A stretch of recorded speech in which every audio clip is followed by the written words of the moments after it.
नमस्कार दोस्तों, कैसे हैं आप सभी? अच्छे होंगे? खैर मस्तिष्क में अभी ऊहापोह की स्थिति चल रही होगी। देखो आपने आपकी 100% मेहनत की है और आपकी मेहनत कभी ज़ाया नहीं जाती, ये मैं हमेशा कहता आया हूँ और आज भी कहता हूँ। मेहनत आपकी बेकार नहीं जाएगी। प्रश्न पत्र दोनों ही स्तरीय थे, अच्छे थे, असिस्टेंट प्रोफेसर के लायक थे। कुछ विद्यार्थियों के पेपर अच्छे गए हैं और कुछ का हल्का पेपर बिगड़ा है। लेकिन इतना भी नहीं बिगड़ा है कि आप रेस से बाहर हो गए। ढंग से तैयारी करने वाले विद्यार्थी रेस में है, आप अपनी उम्मीद नहीं त्यागें।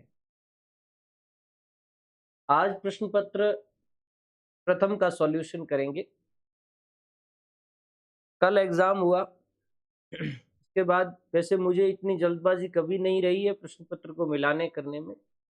जीवन में मैंने भी बहुत सारे एग्जाम दिए हैं, कम एग्जाम में सफलता मिली।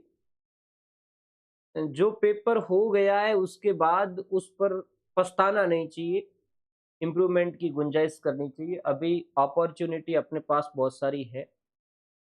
खैर सभी मित्रों को इंटरव्यू की अग्रिम शुभकामनाएं। थोड़ा पेपर पर बात कर लें और उसके बाद हम 1 टू 1 विश्लेषण करेंगे। पेपर अच्छा था, असिस्टेंट प्रोफेसर के लायक पेपर था और मुझे लगता है किसी साउथ के असिस्टेंट प्रोफेसर या साउथ की किसी यूनिवर्सिटी के प्रोफेसर ने और किसी यंग प्रोफेसर ने बनाया है। तो नॉर्मली इंग्लिश बेस्ड रहा होगा, तो हिंदी में थोड़ी समस्या आ रही है विद्यार्थियों के। बट मैं तो हमेशा मेरी क्लास में कहता ही आया था कि कुछ इंग्लिश टर्मिनोलॉजी साथ में पकड़ लो, गाढ़ा निकल जाएगा। खैर जिसने पकड़ा है वो काफी नजदीक पहुंचे हैं और बाकी मैं उन सबको धन्यवाद दूंगा जिन्होंने कल एग्जाम के बाद हमारे प्लेटफॉर्म पर जो भी प्रयास हुआ उसके लिए सराहना की। कोई बड़ा प्रयास नहीं था, बहुत छोटा सा प्रयास था। एक वो जो 4 चैप्टर वाला मैंने चलाया था, आपको पता होगा, आप सबकी डिमांड पर। ये research, cartography, statics, transport geography, GIS, GPS और रिमोट सेंसिंग। हालांकि अच्छा खासा उसने, वो कहते हैं ना कि दाल रायता बना दिया था इस पूरे चैप्टर का। बहुत कम प्रश्न आए और बहुत जटिल प्रश्न भी कई कई पड़े थे। लेकिन मुझे विश्वास है, मैं पहले से ही 90% की बात आपसे कर रहा था कि भाई 90% प्रश्न है वो सीधे सीधे आ सकते हैं। तो जिसने भी ढंग से पढ़ा समझा, मैं पॉइंट टू पॉइंट बताऊंगा कि कहाँ अपने चैप्टर से किस तरीके से प्रश्न होता है। तो इन चारों पर जो आपकी रेस्पॉन्स आ रहे हैं वो मुझे है वो खुशी देने वाले हैं, उत्साह बढ़ाने वाले हैं। और दूसरा, इसी उत्साह को आगे हम स्कूल लेक्चरर में कन्वर्ट कर पाएंगे अच्छी तरीके से। क्योंकि मुझे डर था कि न जाने बच्चे किस तरीके से इस प्रैक्टिकल के पेपर को क्लियर करेंगे। और एक जो मैंने सिलेबस विश्लेषण की सीरीज चलाई थी, अ, आप सबको धन्यवाद दूंगा कि उन 26-28 वीडियो में से आपको बहुत सारे प्रश्न तो सीधे-सीधे ही बाहर पड़े मिल गए। मैंने कहा था कि ये पढ़ना है बस। वो एग्ज़ामिनर उसके अंदर गया ही नहीं, बाहर से ही काम निपटा दिया। लेकिन हाँ, सेकंड पेपर के अंदर काफ़ी मिसअंडरस्टैंडिंग हुई, बहुत गहरा पढ़ना चाहिए था, प्रादेशिक नियोजन को बहुत गहरा उसने पूछा है। तो सेकंड पेपर तो मुझे भी उसको तैयार करने में कम से कम 24 घंटे तो लगेंगे, अच्छे ऑथेंटिक बुकों में से उसको तैयार करने में। किसी की कॉपी और पेस्ट करना तुक नहीं रहता, अपने पास जो उत्तर है उसको ही हम देने की कोशिश करें। तो बहुत बहुत धन्यवाद मित्रों, उम्मीद है मुझे कि आप बहुत अच्छा करके आए। और जो भी मित्र नए मित्र है उनसे मैं आपसे प्रार्थना करूंगा कि ये जो सेशन है वो अपने मित्रों को शेयर कर दे। मैं आपसे वेट कर रहा हूँ कि जो भी आप वीडियो देख रहे हैं आप अपने जो ज्योग्राफी के मित्र है उनको शेयर कर दें।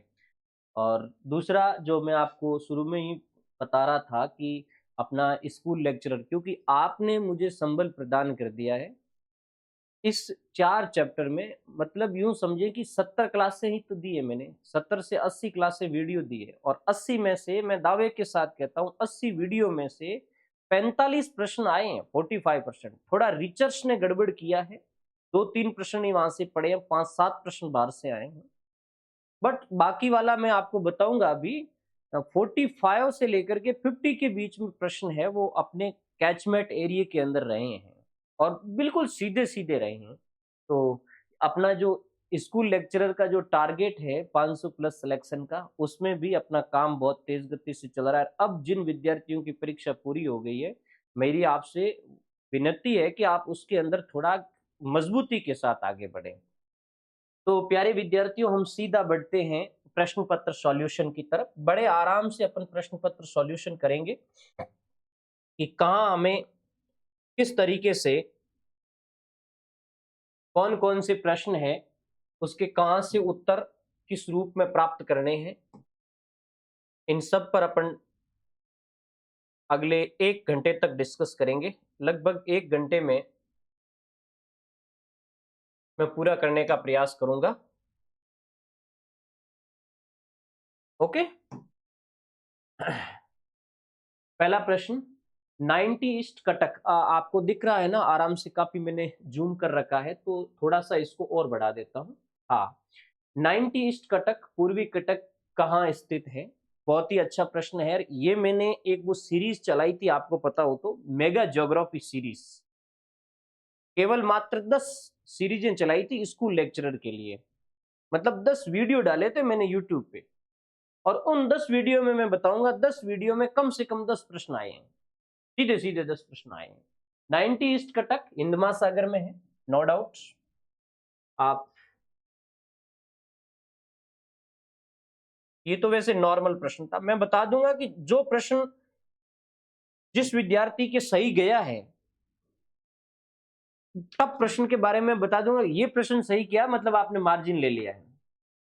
उसके बाद नेक्स्ट क्वेश्चन पे आइए। प्रत्यक्षवाद से रिलेटेड एक प्रश्न पूछा गया है कि प्रत्यक्षवाद के विषय में निम्नलिखित कथनों पर विचार कीजिए तथा नीचे दिए गए कूट का सही उत्तर लिखिए। प्रत्यक्षवाद का दर्शन आदर्शवाद पर आधारित है। प्रत्यक्षवादी नैतिक मानदंडों पर अधिक जोर देते हैं और अनुभववाद के नाम से जाना जाता है। देखो विद्यार्थियों, प्रत्यक्षवाद का दर्शन आदर्शवाद पर आधारित है, ये बात गलत है, क्योंकि आदर्शवाद और प्रत्यक्षवाद तो एक दूसरे का उल्टा था। तो ये आदर्शवाद पर नहीं है, ये वास्तविकतावाद पर आधारित है, तो ये तो आपको पहले से ही गलत हो जाएगा। प्रत्यक्षवादी नैतिक मानदंडों पर अधिक जोर देते हैं, ये मुझे उचित नहीं लगता। और मैं वहां देखा हूं, क्योंकि मैंने पूरा प्रत्यक्षवाद को पढ़ा है। नैतिक मानदंड अर्थात मूल्य की बात होगी, जबकि प्रत्यक्षवाद मूल्य की बात करता ही नहीं है। तो ये प्रश्न, ये स्टेटमेंट भी मुझे गलत लग रहा है। ये अनुभववाद के नाम से जाना जाता, बिल्कुल सही है, इसको अनुभववाद कहते हैं। तो ए और बी गलत है, सी सही है, केवल सी सही है। ये इसका 3 नंबर आंसर होगा। और भी यदि कोई मिसअंडरस्टैंडिंग, यदि इंग्लिश वगैरह में, क्योंकि मैंने पूरा इंग्लिश में नहीं पढ़ा है, कुछ एक चीजें पढ़ी है, तो इंग्लिश वगैरह में आपको कुछ लगता है तो आप नीचे कमेंट बॉक्स में आप लिख जरूर दीजिए, तो उसका मैं सॉल्यूशन भी आपको वापस उपलब्ध करवा दूंगा। उसके बाद तीसरे प्रश्न पे आ जाएं। निम्न में से किस में समवितरण रेखा प्रदर्शित होती है? देखो, समवितरण रेखा को इधर ध्यान से देखना, लाइन ऑफ इक्वल डिस्ट्रीब्यूशन। तो ये तो नॉर्मल प्रश्न था, लॉरेंज वक्र, इसमें आपका आंसर होगा लॉरेंज वक्र। ये मैं, अब देखो, अपने वहां की शुरुआत होती है, मैं मेरे जो अपना जो मैटर था उसकी तरफ से मैं आपको बताना चाहूंगा। ये सीधा सीधा प्रश्न मैंने स्टैटिक्स के अंदर बताया था, लाइन ऑफ इक्वल डिस्ट्रीब्यूशन, और अच्छी तरीके से मैंने बताया भी था कि इसका ध्यान रखना, लाइन ऑफ इक्वल डिस्ट्रीब्यूशन, क्योंकि आप जो भी मेरी क्लास ली थी वो दोबारा आप इसको सर्च कर लेना। तो लाइन ऑफ इक्वल डिस्ट्रीब्यूशन, ये मैं लॉरेंज कर्व को पढ़ा रहा था, तब मैंने आपको बताया था।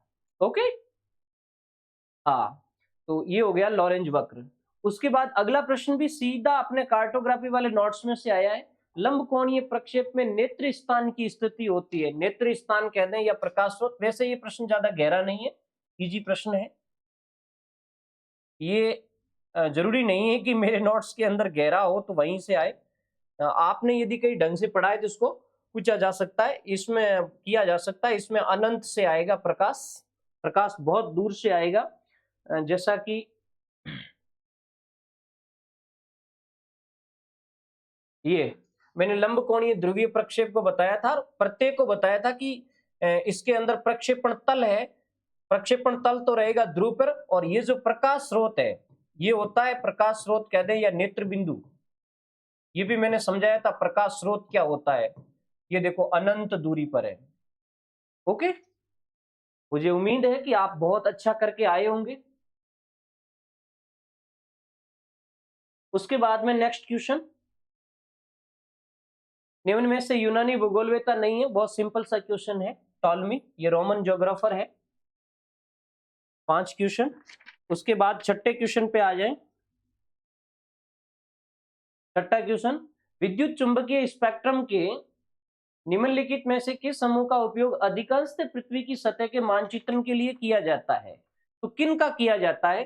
देखो, कॉस्मिक किरणें नहीं है, मैंने स्पष्ट लिखाया था।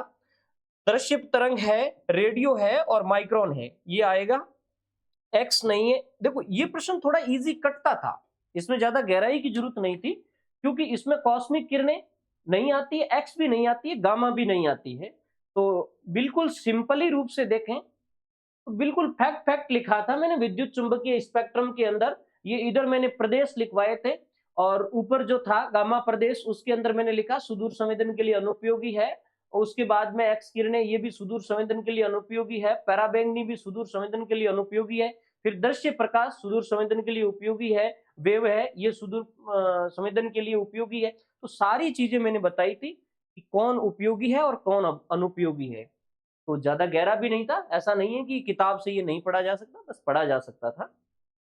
ये प्रश्न भी काफी अच्छे बच्चों के सही हुआ है। देखो, इसमें अभी मैंने बताया, अभी तक ऐसा कोई प्रश्न, ये जैसे प्रत्यक्षवाद जिसके सही गया है वो बैलेंस में, वो पॉजिटिव पॉइंट में रहेगा, ध्यान रखना। बाकी ये सिंपल प्रश्न है, इतने हार्ड नहीं है। फिर भी ये जैसे लंबकोणीय वाला यदि आपने किया है ना, तो ये इंपॉर्टेंट रहेगा आपके लिए, यानी जो मार्जिन देने वाले हैं। अब ये प्रश्न जिसने कर लिया है उसके लिए अच्छा है, बेटर है। ओके।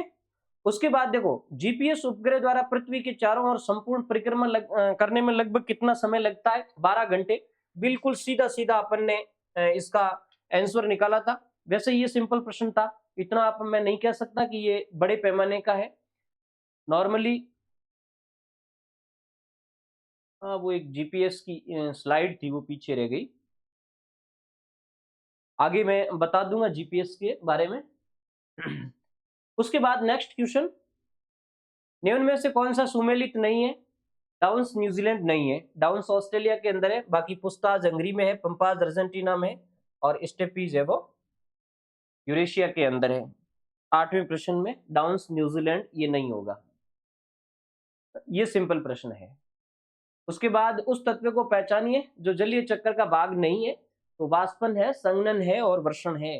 पूरा जल जो सर्किल के अंदर घूमता है वायुमंडल, स्थलमंडल और जलमंडल में, तो उसमें ये जल योजीकरण नहीं होता। ये भी एक सिंपल प्रश्न है। उसके बाद में नेक्स्ट क्वेश्चन है, निम्नलिखित में से कौन सी भूगोलवेत्ता क्षेत्रवर्णी विज्ञान कोरोलॉजिकल साइंस की संकल्पना के प्रबल समर्थक थे? तो नॉर्मली कोरोलॉजिकल साइंस से तो अच्छा सा प्रश्न बनता है एटनर का, तो ये भी सिंपल सा प्रश्न था। उसके बाद नेक्स्ट है स्थलाकृतिक पत्रक नंबर 54, आई या जे जो भी है, बटे 11 की स्केल क्या होगी? ये बहुत ही अच्छा प्रश्न है, भारत और पड़ोसी देशों की स्थलाकृतिक मानचित्र श्रृंखला में से आया है। विद्यार्थियों, इसका होगा 1 इंच बराबर 1 मील, क्योंकि ये इंची डिग्री, सॉरी 1 इंची पत्रक है, 1 इंची या 1/4 डिग्री पत्रक है। बहुत ही बढ़िया तरीके से मैंने इसको समझाया था, आपको याद होगा। ये देखिए, 1 इंची या 1/4 डिग्री सीट, अप्रोक्सीमेटली उसका नाम इस तरीके से होगा 53A8। ये मैंने इसका एग्जांपल दिया था 53A8 का, और यहाँ अच्छी तरीके से लिखा है 1 इंच बराबर 1 मील, है कि नहीं? और इसमें आपका एक्सटेंशन भी दिया था, इसके भी प्रश्न आए हैं, आगे विस्तार के भी प्रश्न आए हैं। तो 1 इंच बराबर 1 मील,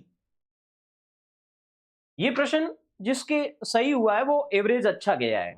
ओके।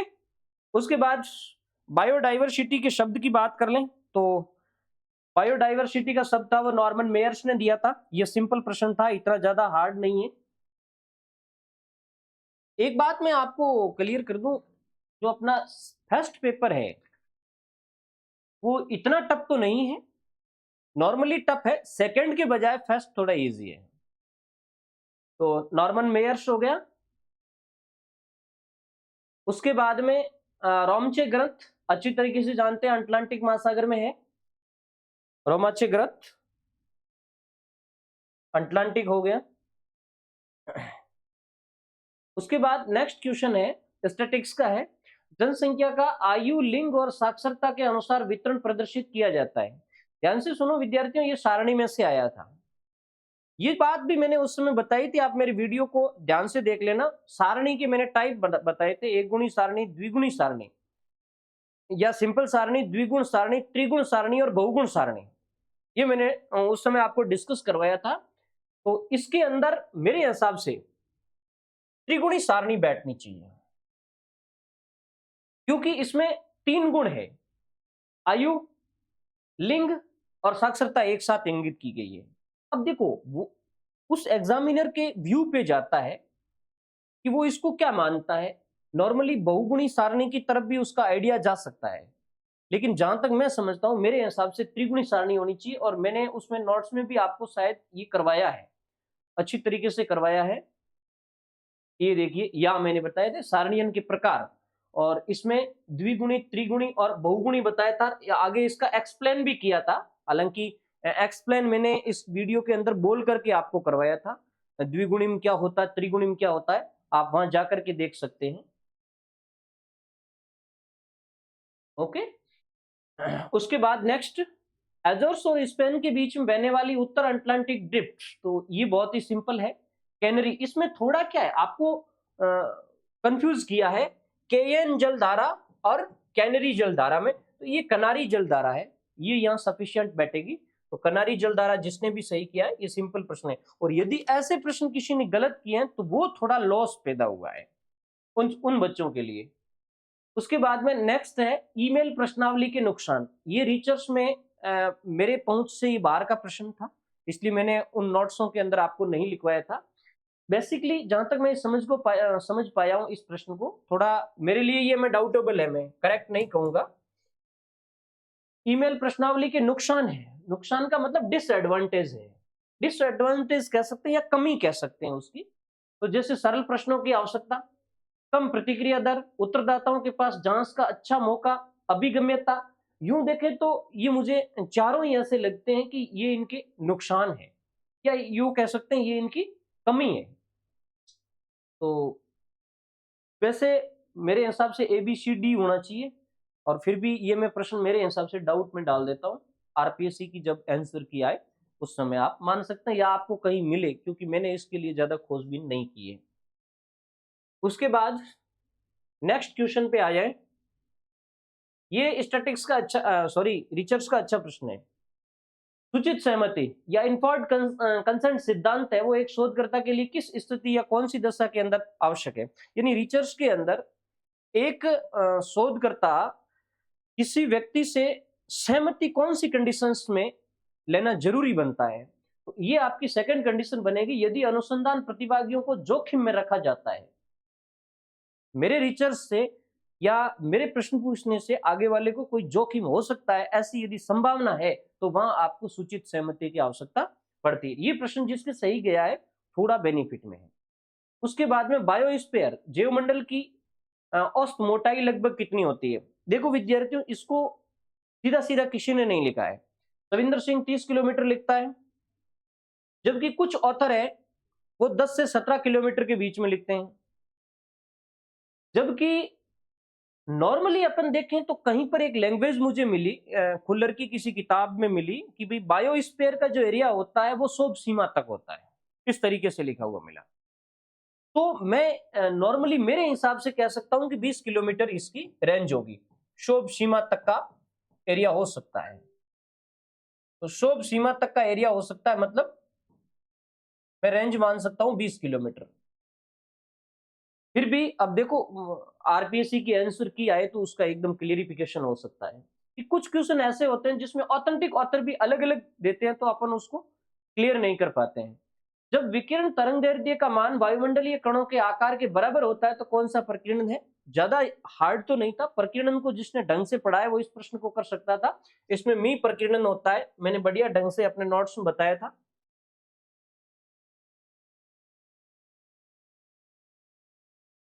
सॉरी, एक मिनट बता देता हूँ। हाँ, ये रहा, ये मी प्रकीर्णन है।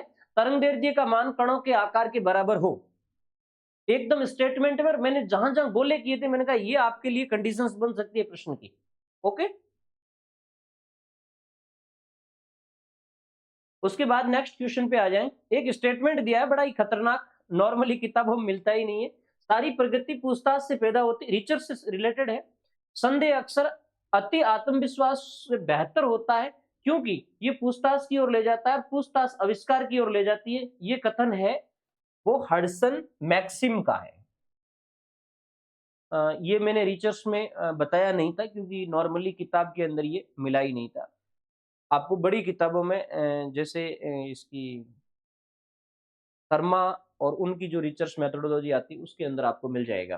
ठीक है, उसके बाद जो नेक्स्ट क्वेश्चन है, पारिस्थितिकी तंत्र के निम्नलिखित में से कौन से आधारभूत घटक है? ऊर्जा घटक, जैविक घटक और अजैविक घटक। देखो विद्यार्थियों, इसमें यूं होगा, इसने पूछा है कि बेसिक कंपोनेंट्स ऑफ इकोसिस्टम। इसमें ऑथर अलग अलग तरीके से लिखे, घटक तीनों ही है, ऊर्जा घटक भी है, जैविक घटक भी है और अजैविक घटक भी है। यदि फंडामेंटल कंपोनेंट्स आते तो जैविक और अजैविक की तरफ जाता। मैं मेरी तरफ से कह देता हूं, जैसे यहां आता फंडामेंटल कंपोनेंट्स, मूलभूत घटक आते हैं, तो फिर हम जैविक और अजैविक की तरफ जाते हैं। अब यहां इसने लिखा है बेसिक, सामान्य कितने घटक है, तो ऐसी कंडीशंस मैं मानता हूं कि ये तीनों सही जाने चाहिए, एबीसी मेरी दृष्टि से। और हाँ, अब आरपीएससी के अंदर जिस एग्जामिनर ने बनाया है, अब उसने पॉइंट ऑफ व्यू से इसको लिया है तो ये भी बैठ सकता है, लेकिन अपन इसको चैलेंज कर सकते हैं, यानी ये प्रश्न चैलेंजेबल है। ओके, पारिस्थितिकी तंत्र वाला हो गया। उसके बाद ये बहुत लेटेस्ट प्रश्न है, विश्व मौसम विज्ञान संगठन डब्ल्यूएमओ के अनुसार 2015 से 22 की अवधि के दौरान औसत तापमान पूर्व औद्योगिक 1850 से 1900 के आधार रेखा से लगभग अधिक था। तो नॉर्मली ये तो बहुत लेटेस्ट इनका है, रिपोर्ट का क्वेश्चन है। इसमें जिसने भी 1.15 किया है वो सही है, ये क्वेश्चन जिसने किया है वो बेनिफिट में जाएगा। ठीक है, उसके बाद नेक्स्ट क्वेश्चन, निम्नलिखित में से किसने भौगोलिक स्पष्टीकरण के आधार पर स्थानिक नियमों के उपयोग की वकालत की है? देखो ये स्टेटमेंट मुझे एकदम स्पष्ट तो मिला नहीं है, मैं इसको कंफ्यूज में डालता हूं, बट मेरे हिसाब से साउर और हार्टसन में से होना चाहिए। तो नॉर्मली आरपीएससी में इन दोनों में से किसी को माना जा सकता है, बट कह कुछ भी नहीं सकते क्योंकि स्पष्टीकरण एक्सप्लेनिज्म से रिलेटेड सेफर की शब्दावलियां भी आती है और स्पेशल लॉ के बारे में। बट जहां तक मेरा आइडिया है, मैं पहली प्राथमिकता है वो हार्टसन को जाता और फिर है वो सावर को जाता। निम्नलिखित में से किस प्रकार का शोध आमतौर पर विचारकों और दार्शनिकों द्वारा अक्सर उपयोग में किए जाने वाले अमूर्त विचार व सिद्धांत से संबंधित है? तो ये कंसेप्चुअल अनुसंधान के अंदर होगा। संकल्पनात्मक, ये तो सीधा सीधा ये संकल्पनात्मक के अंदर अमूर्त विचार और सिद्धांत, ऐसा कुछ बुकें सीधी सीधी लिखती है। निम्नलिखित में से किस भूगोलवेत्ता ने मात्रात्मक क्रांति को गृह युद्ध का तथा बताया कि परिमाणीकरण तथा राजनीतिक विचारधारा के कई बिंदु समान है, ये कमोबेश अपने अनुयायियों के लिए धर्म जैसा है? तो ये बात तो कोई गहरी है नहीं, एलडी स्टाम्प, क्योंकि मात्रात्मक क्रांति पढ़ते हैं तो वहां गृह युद्ध और कंप्यूटर बसड़े है, ये सीधा एलडी स्टाम्प से ही जुड़ता है। ओके, उसके बाद निम्नलिखित में से कौन सा एक गैर इमेजिंग सेंसर है? ये काफी गहरा प्रश्न था, इसमें राडार अल्टीमीटर सही होगा और ये मेरे नोट्स में सीधा सीधा लिखा हुआ है, मैं आपको बता दूं। जिस समय मैंने ये स्लाइड है अपनी, लघु तरंगों का संवेदन संवेदक सक्रिय सेंसर। देखो इमेजिंग में राडार और लीडार था, नॉन इमेजिंग अल्टीमीटर और स्पेक्ट्रोमीटर ये नॉन इमेजिंग था, और आगे अल्टीमीटर के दो टाइप भी बताए हुए हैं और उसके अंदर रेडियो अल्टीमीटर आता है। ठीक है, यहां से ये प्रश्न पड़ा है तो राडार अल्टीमीटर हो गया। ठीक है, रडार अल्टीमीटर के रूप में आया है। उसके बाद नेक्स्ट क्वेश्चन, निम्नलिखित में से किसे बंद सवाना भी कहते हैं? ये वुडलैंड वन प्रदेश, जंगल से जो वनों से जो घिरा हुआ एरिया है सवाना का, वो बंद में आता है। घास सवाना है वो ओपन सिस्टम के अंतर्गत आता है, तो इसमें आपका वुडलैंड वन प्रदेश राइट होगा। उसके बाद वायुमंडल में उल्का, धूलि और आर्द्रता के सम्मिश्रण से कौन से बादलों का निर्माण होता है? निशादीप्त या नॉक्टिक्यूलर्स, जो मध्य मंडल के अंदर बनते हैं ना मेघ, मध्य मंडल में, उन मेघों की बात कर रहा है ये सिंपल सा प्रश्न था। वैसे ये प्रश्न टफ था क्लोज वाला, ये प्रश्न सिंपल है। उसके बाद वाशिंगटन और ओरेगन यूएसए की कास्केड श्रृंखला है। जैसे ही आप ओरेगन यूएसए की तरफ जाते हैं तो फिर शास्ता, हुड और रेनियर जैसे ज्वालामुखी याद आ जाते हैं, और कास्केड श्रेणी की बात करें तो ज्वालामुखी पर्वतों का सबसे बेहतर एग्जाम्पल है। उसके बाद नेक्स्ट क्वेश्चन है, निम्नलिखित में से कौन एक जीआईएस ओपन सोर्स सॉफ्टवेयर है? देखो जीआईएस सॉफ्टवेयर के अंदर ग्रास जीआईएस आता है। वैसे जियो मीडिया जीआईएस सॉफ्टवेयर है, लेकिन ये केवल स्पेसिफिक बफर प्रचालन के काम आता है, और यहां इसने लिखा है ओपन सोर्स सॉफ्टवेयर। तो ओपन सोर्स सॉफ्टवेयर का मतलब पब्लिकली सॉफ्टवेयर है, वो नॉर्मली सब यूज कर सकते हैं उसको। तो यहां मैं प्राथमिकता दूंगा ग्रास जीआईएस को। ये मैंने अपने नोट्स के अंदर इसको सीधा सीधा बताया था। ये जीआईएस सॉफ्टवेयरों की स्लाइड है, जीआईएस के सॉफ्टवेयर, इसमें ये ग्रास जीआईएस। ओके, ये ओपन सोर्स सॉफ्टवेयरों के अंतर्गत आता है।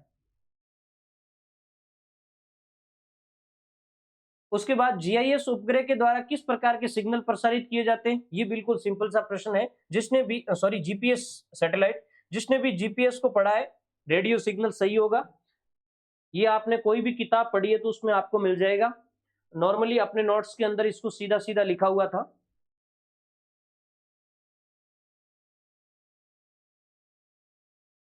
कई बार मैंने उसको लिखा है। प्रयोग जिस समय मैंने यूजर सेगमेंट की बात करी थी उस समय ही कहा था कि ये रेडियो रिसीवर है।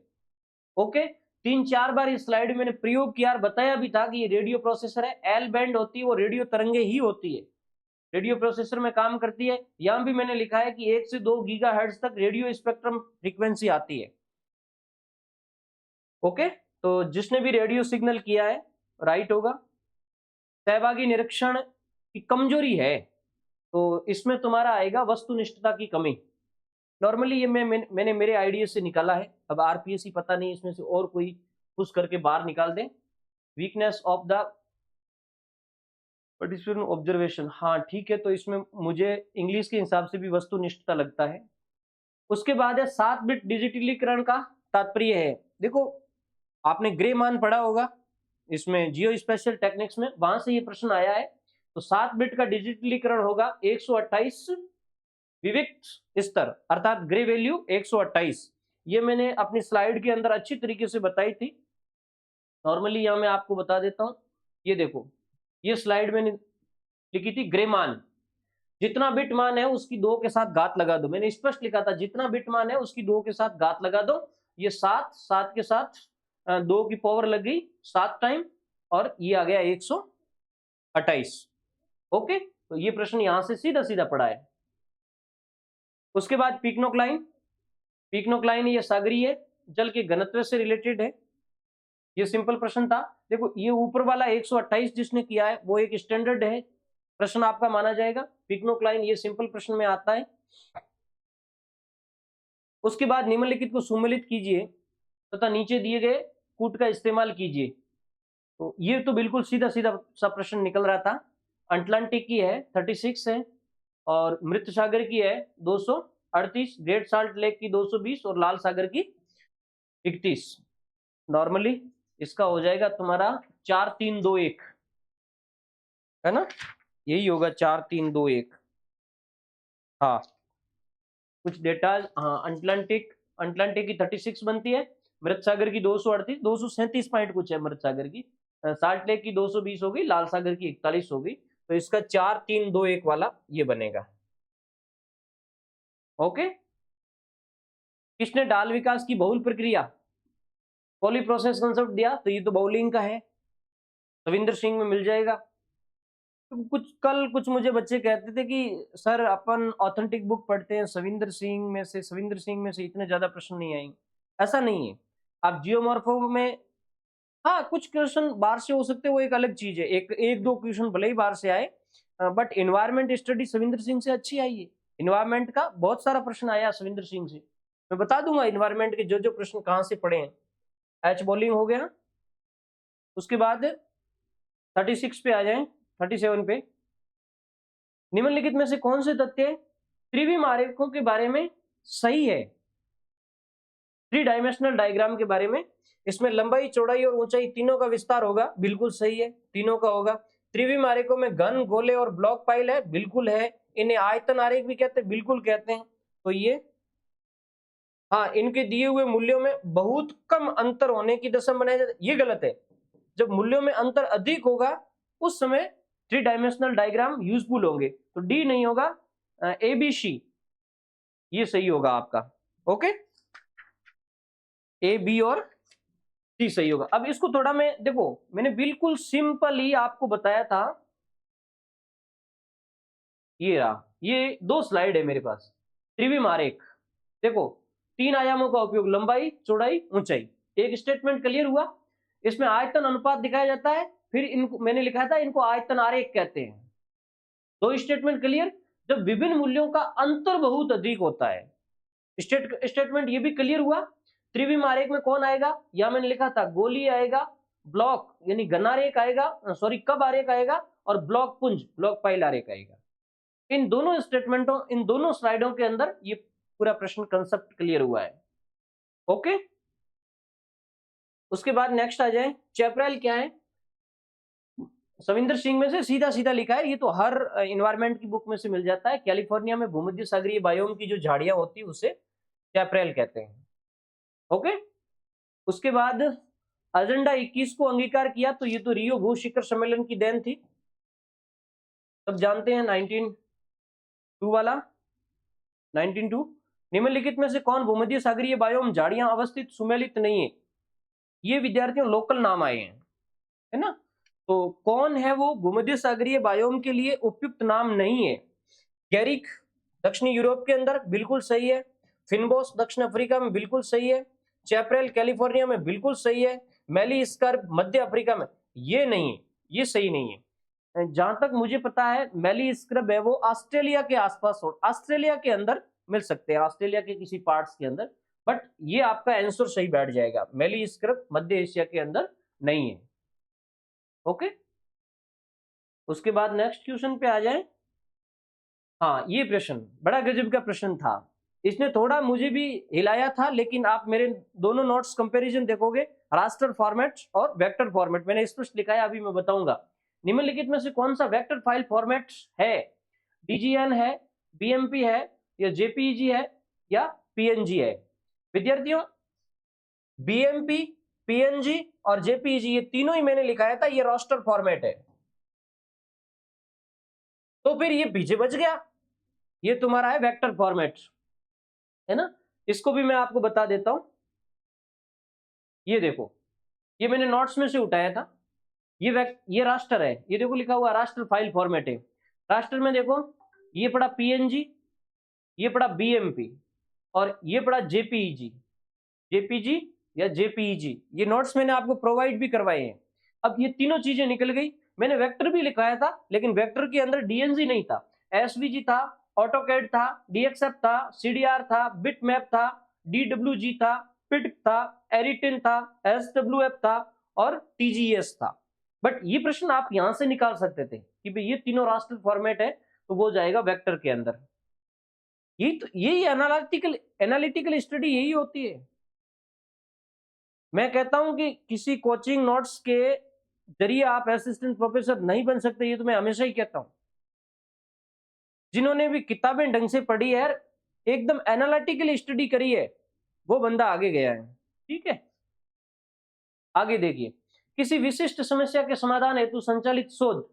विशिष्ट समस्या का समाधान, जब भी समस्या के समाधान की बात आती है तो फिर आता है एक्शनल रिसर्च, क्रियात्मक शोध पे। ये मैंने क्रियात्मक शोध में अपने वाले मैटर में बताया था।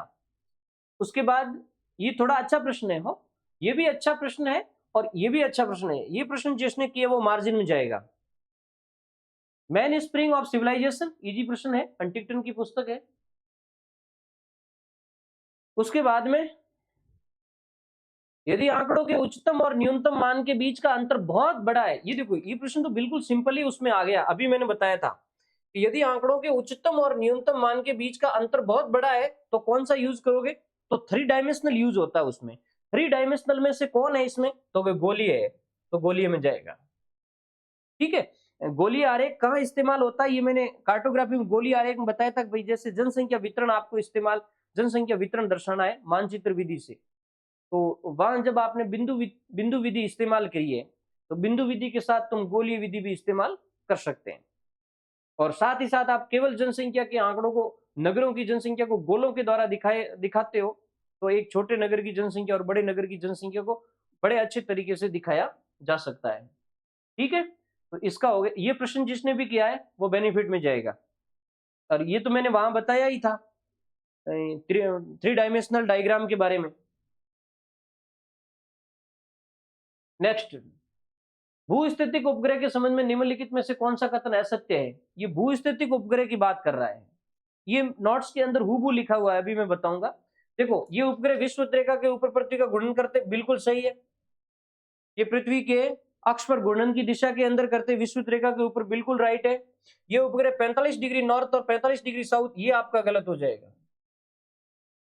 तो आंसर आपका ये बैठेगा, ये 45 नहीं है, ये 70 डिग्री तक है। ये उपग्रह पृथ्वी कक्षा में एक चक्कर 24 घंटे में लगाते हैं, बिल्कुल सही है। 36,000 किलोमीटर ऊंचे है, बिल्कुल सही है। इसको भी मैं नोट से आपका क्लियरिफिकेशन करवा देता हूं। ये देख लीजिए, एक ही स्लाइड के अंदर सारे उत्तर पड़े हैं। ऊंचाई 36,000 किलोमीटर, बिल्कुल साफ लिखा हुआ है। इसकी गति पृथ्वी की घूर्णन गति के समान है, यहां मैंने समझाया था घूर्णन गति के समान है, मतलब पश्चिम से पूर्व की तरफ जा रही हैं।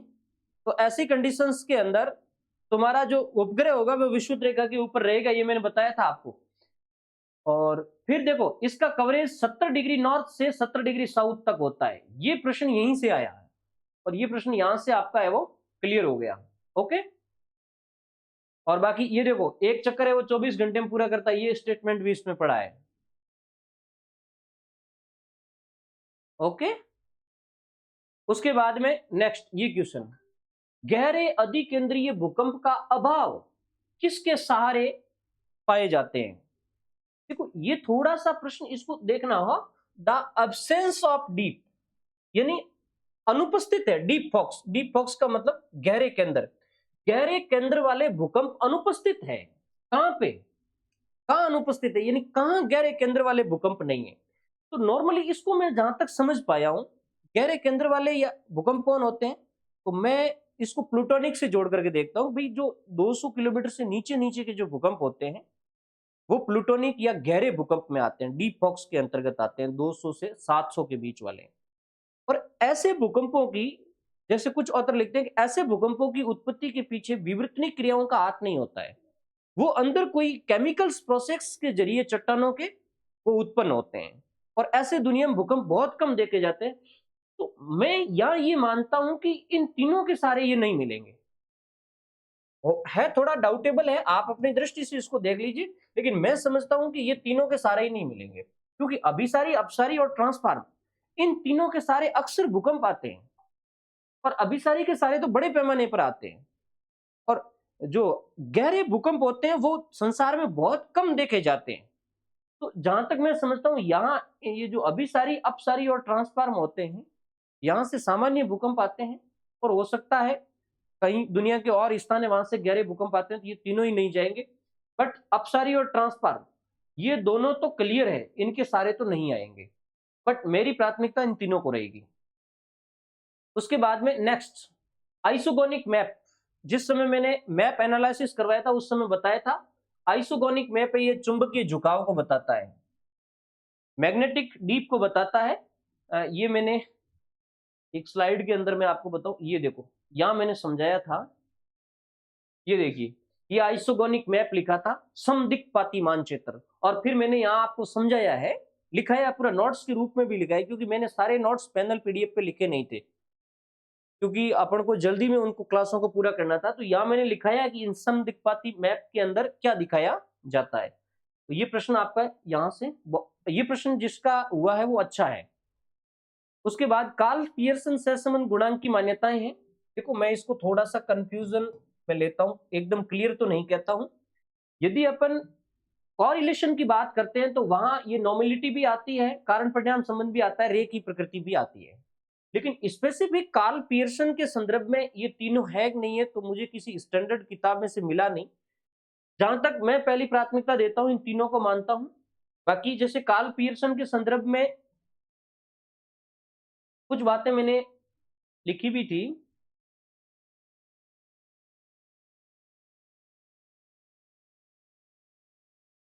पियर्सन के संदर्भ में देखो, ये दिशा जब बता रहा है इसका मतलब रेखीय तो हो ही गया, और सहविचरण इसका मतलब कारण परिणाम का भी इसमें कहीं न कहीं रोल है। ये दो चीज तो इसमें निकल रही है। अब बाकी अपन डीप जाकर के इसको पढ़े तभी ये समझ में आएगा। बट अच्छा है कि अपन माने कि एक नॉर्मली जो सहसंबंध गुणांक होता है उसके अंदर ये तीनों चीजें ऐड होती है। प्रसिद्ध भूआकृति विज्ञान का समीकरण F is equal F P M D T, ये तो ग्रेगरी का है, सिंपल प्रश्न था। निम्नलिखित में से किस स्पेक्ट्रम में बहुत अधिक क्लोरोफिल सांद्रता वाली झील में 12 माइक्रोग्राम प्रति लीटर से अधिक चरम परावर्तन होगा? अब देखो, इस प्रश्न को आप डायरेक्ट तो कहीं ढूंढ ही नहीं सकते, और न ही मैंने मेरे नोट्स में इस तरीके से स्पेसिफिक लिखाया है। ये पहला प्रश्न है जो अभी बाहर गया है। इतने अभी तक 50 प्रश्न में से कम 8 से 10 क्वेश्चन अपने प्रैक्टिकल के आए, एक भी प्रश्न अपने नोट से बाहर नहीं था। ये पहला प्रश्न है। लेकिन इस प्रश्न में एक चीज हो सकती है, यदि आप गहरा आइडिया लगाते हैं तो क्लोरोफिल सांद्रता की जब बात हुई है, क्लोरोफिल हरित लवक वाले हैं, तो उसमें ग्रीन कलर का इफेक्ट होगा, और ग्रीन कलर के इफेक्ट, यदि झील के अंदर ग्रीन कलर इफेक्ट है, तो आप जब दृश्य प्रावर्तन के अंदर जाओगे, विजुअल प्रावर्तन के अंदर जाओगे, तो जो हरा बैंड होगा वो सर्वाधिक परिवर्तित करेगा। तो हरा बैंड किसके बीच में होता है? तो हरा बैंड होता है 0 से 5, सॉरी 0.5, ये हरा बैंड है। विजुअल 0.4 से शुरू होता है, 0.4 से लेकर के 0.7 तक जाता है विजुअल। तो जिसमें 0.5 से लेकर के 0.6 तक की जो कंडीशंस है वो हरे बैंड की होती है। तो ये एक पॉसिबिलिटी बन सकती है इस प्रश्न के अंदर मेरे हिसाब से। बाकी आरपीएससी की फाइनल की आने पर ही इसको आप सही माने, हो सकता है एग्जामिनर ने कहीं से उठाया होगा, तो मैं परफेक्ट तो नहीं कहूंगा, बट एक आइडिया के तौर पर कह सकता हूं 0.5 से 0.6। उसके बाद नेक्स्ट क्वेश्चन, निम्नलिखित में से किस उच्चतादर्शी मानचित्र के अंतर्गत, किसे उच्चतादर्शी मानचित्र के अंतर्गत वर्गीकृत किया जा सकता है? ये तो अपने मानचित्र टाइप के अंदर था, समझ रहे कि इसमें आएगा स्थानिक ऊंचाई आएगा, एसयू आएगा, तो और भूवैज्ञानिक इसमें नहीं आएंगे। एबीसी, एबीसी सही, ये तीनों ही सही है। ओके, और ये भी मैंने अपने नोट्स के अंदर आपको बताया था।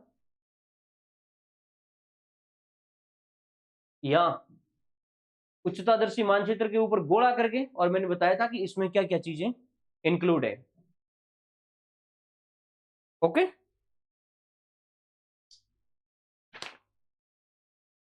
नेक्स्ट क्वेश्चन की तरफ बढ़े।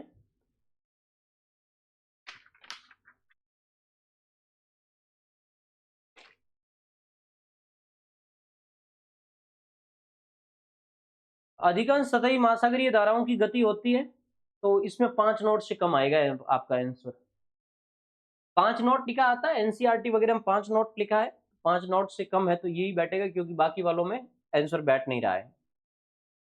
निम्नलिखित में से कौन सी चट्टान संस्पर्श कायांतरण की प्रक्रिया से निर्मित है? देखो ये संस्पर्श कायांतरित तो इसमें बहुत सारी है, सेल भी कायांतरित है, सॉरी स्लेट भी कायांतरित है, और संगमरमर भी कायांतरित है, तो दोनों में आप कंफ्यूज होंगे। लेकिन ये क्या लिखा है? कॉन्टेक्ट मेटामॉर्फिक है इसमें, देखो यहाँ लिखा हुआ कॉन्टेक्ट मेटामॉर्फिक। ये डीप क्वेश्चन है। अब इसमें तुम तुक्का मारोगे कि यार संगमरमर है, एक स्लेट है, तो इसमें संगमरमर आपका सही जाएगा। ठीक है, कॉन्टेक्चुअल में कॉन्टेक्ट मेटामॉर्फिक के अंदर संगमरमर आती है, जबकि जो प्रादेशिक होता है ना, रीजनल या गतिक कायांतरण होता है, उसके अंदर संगमरमर भी आएगी और स्लेट भी आएगी, दोनों ही आएगी।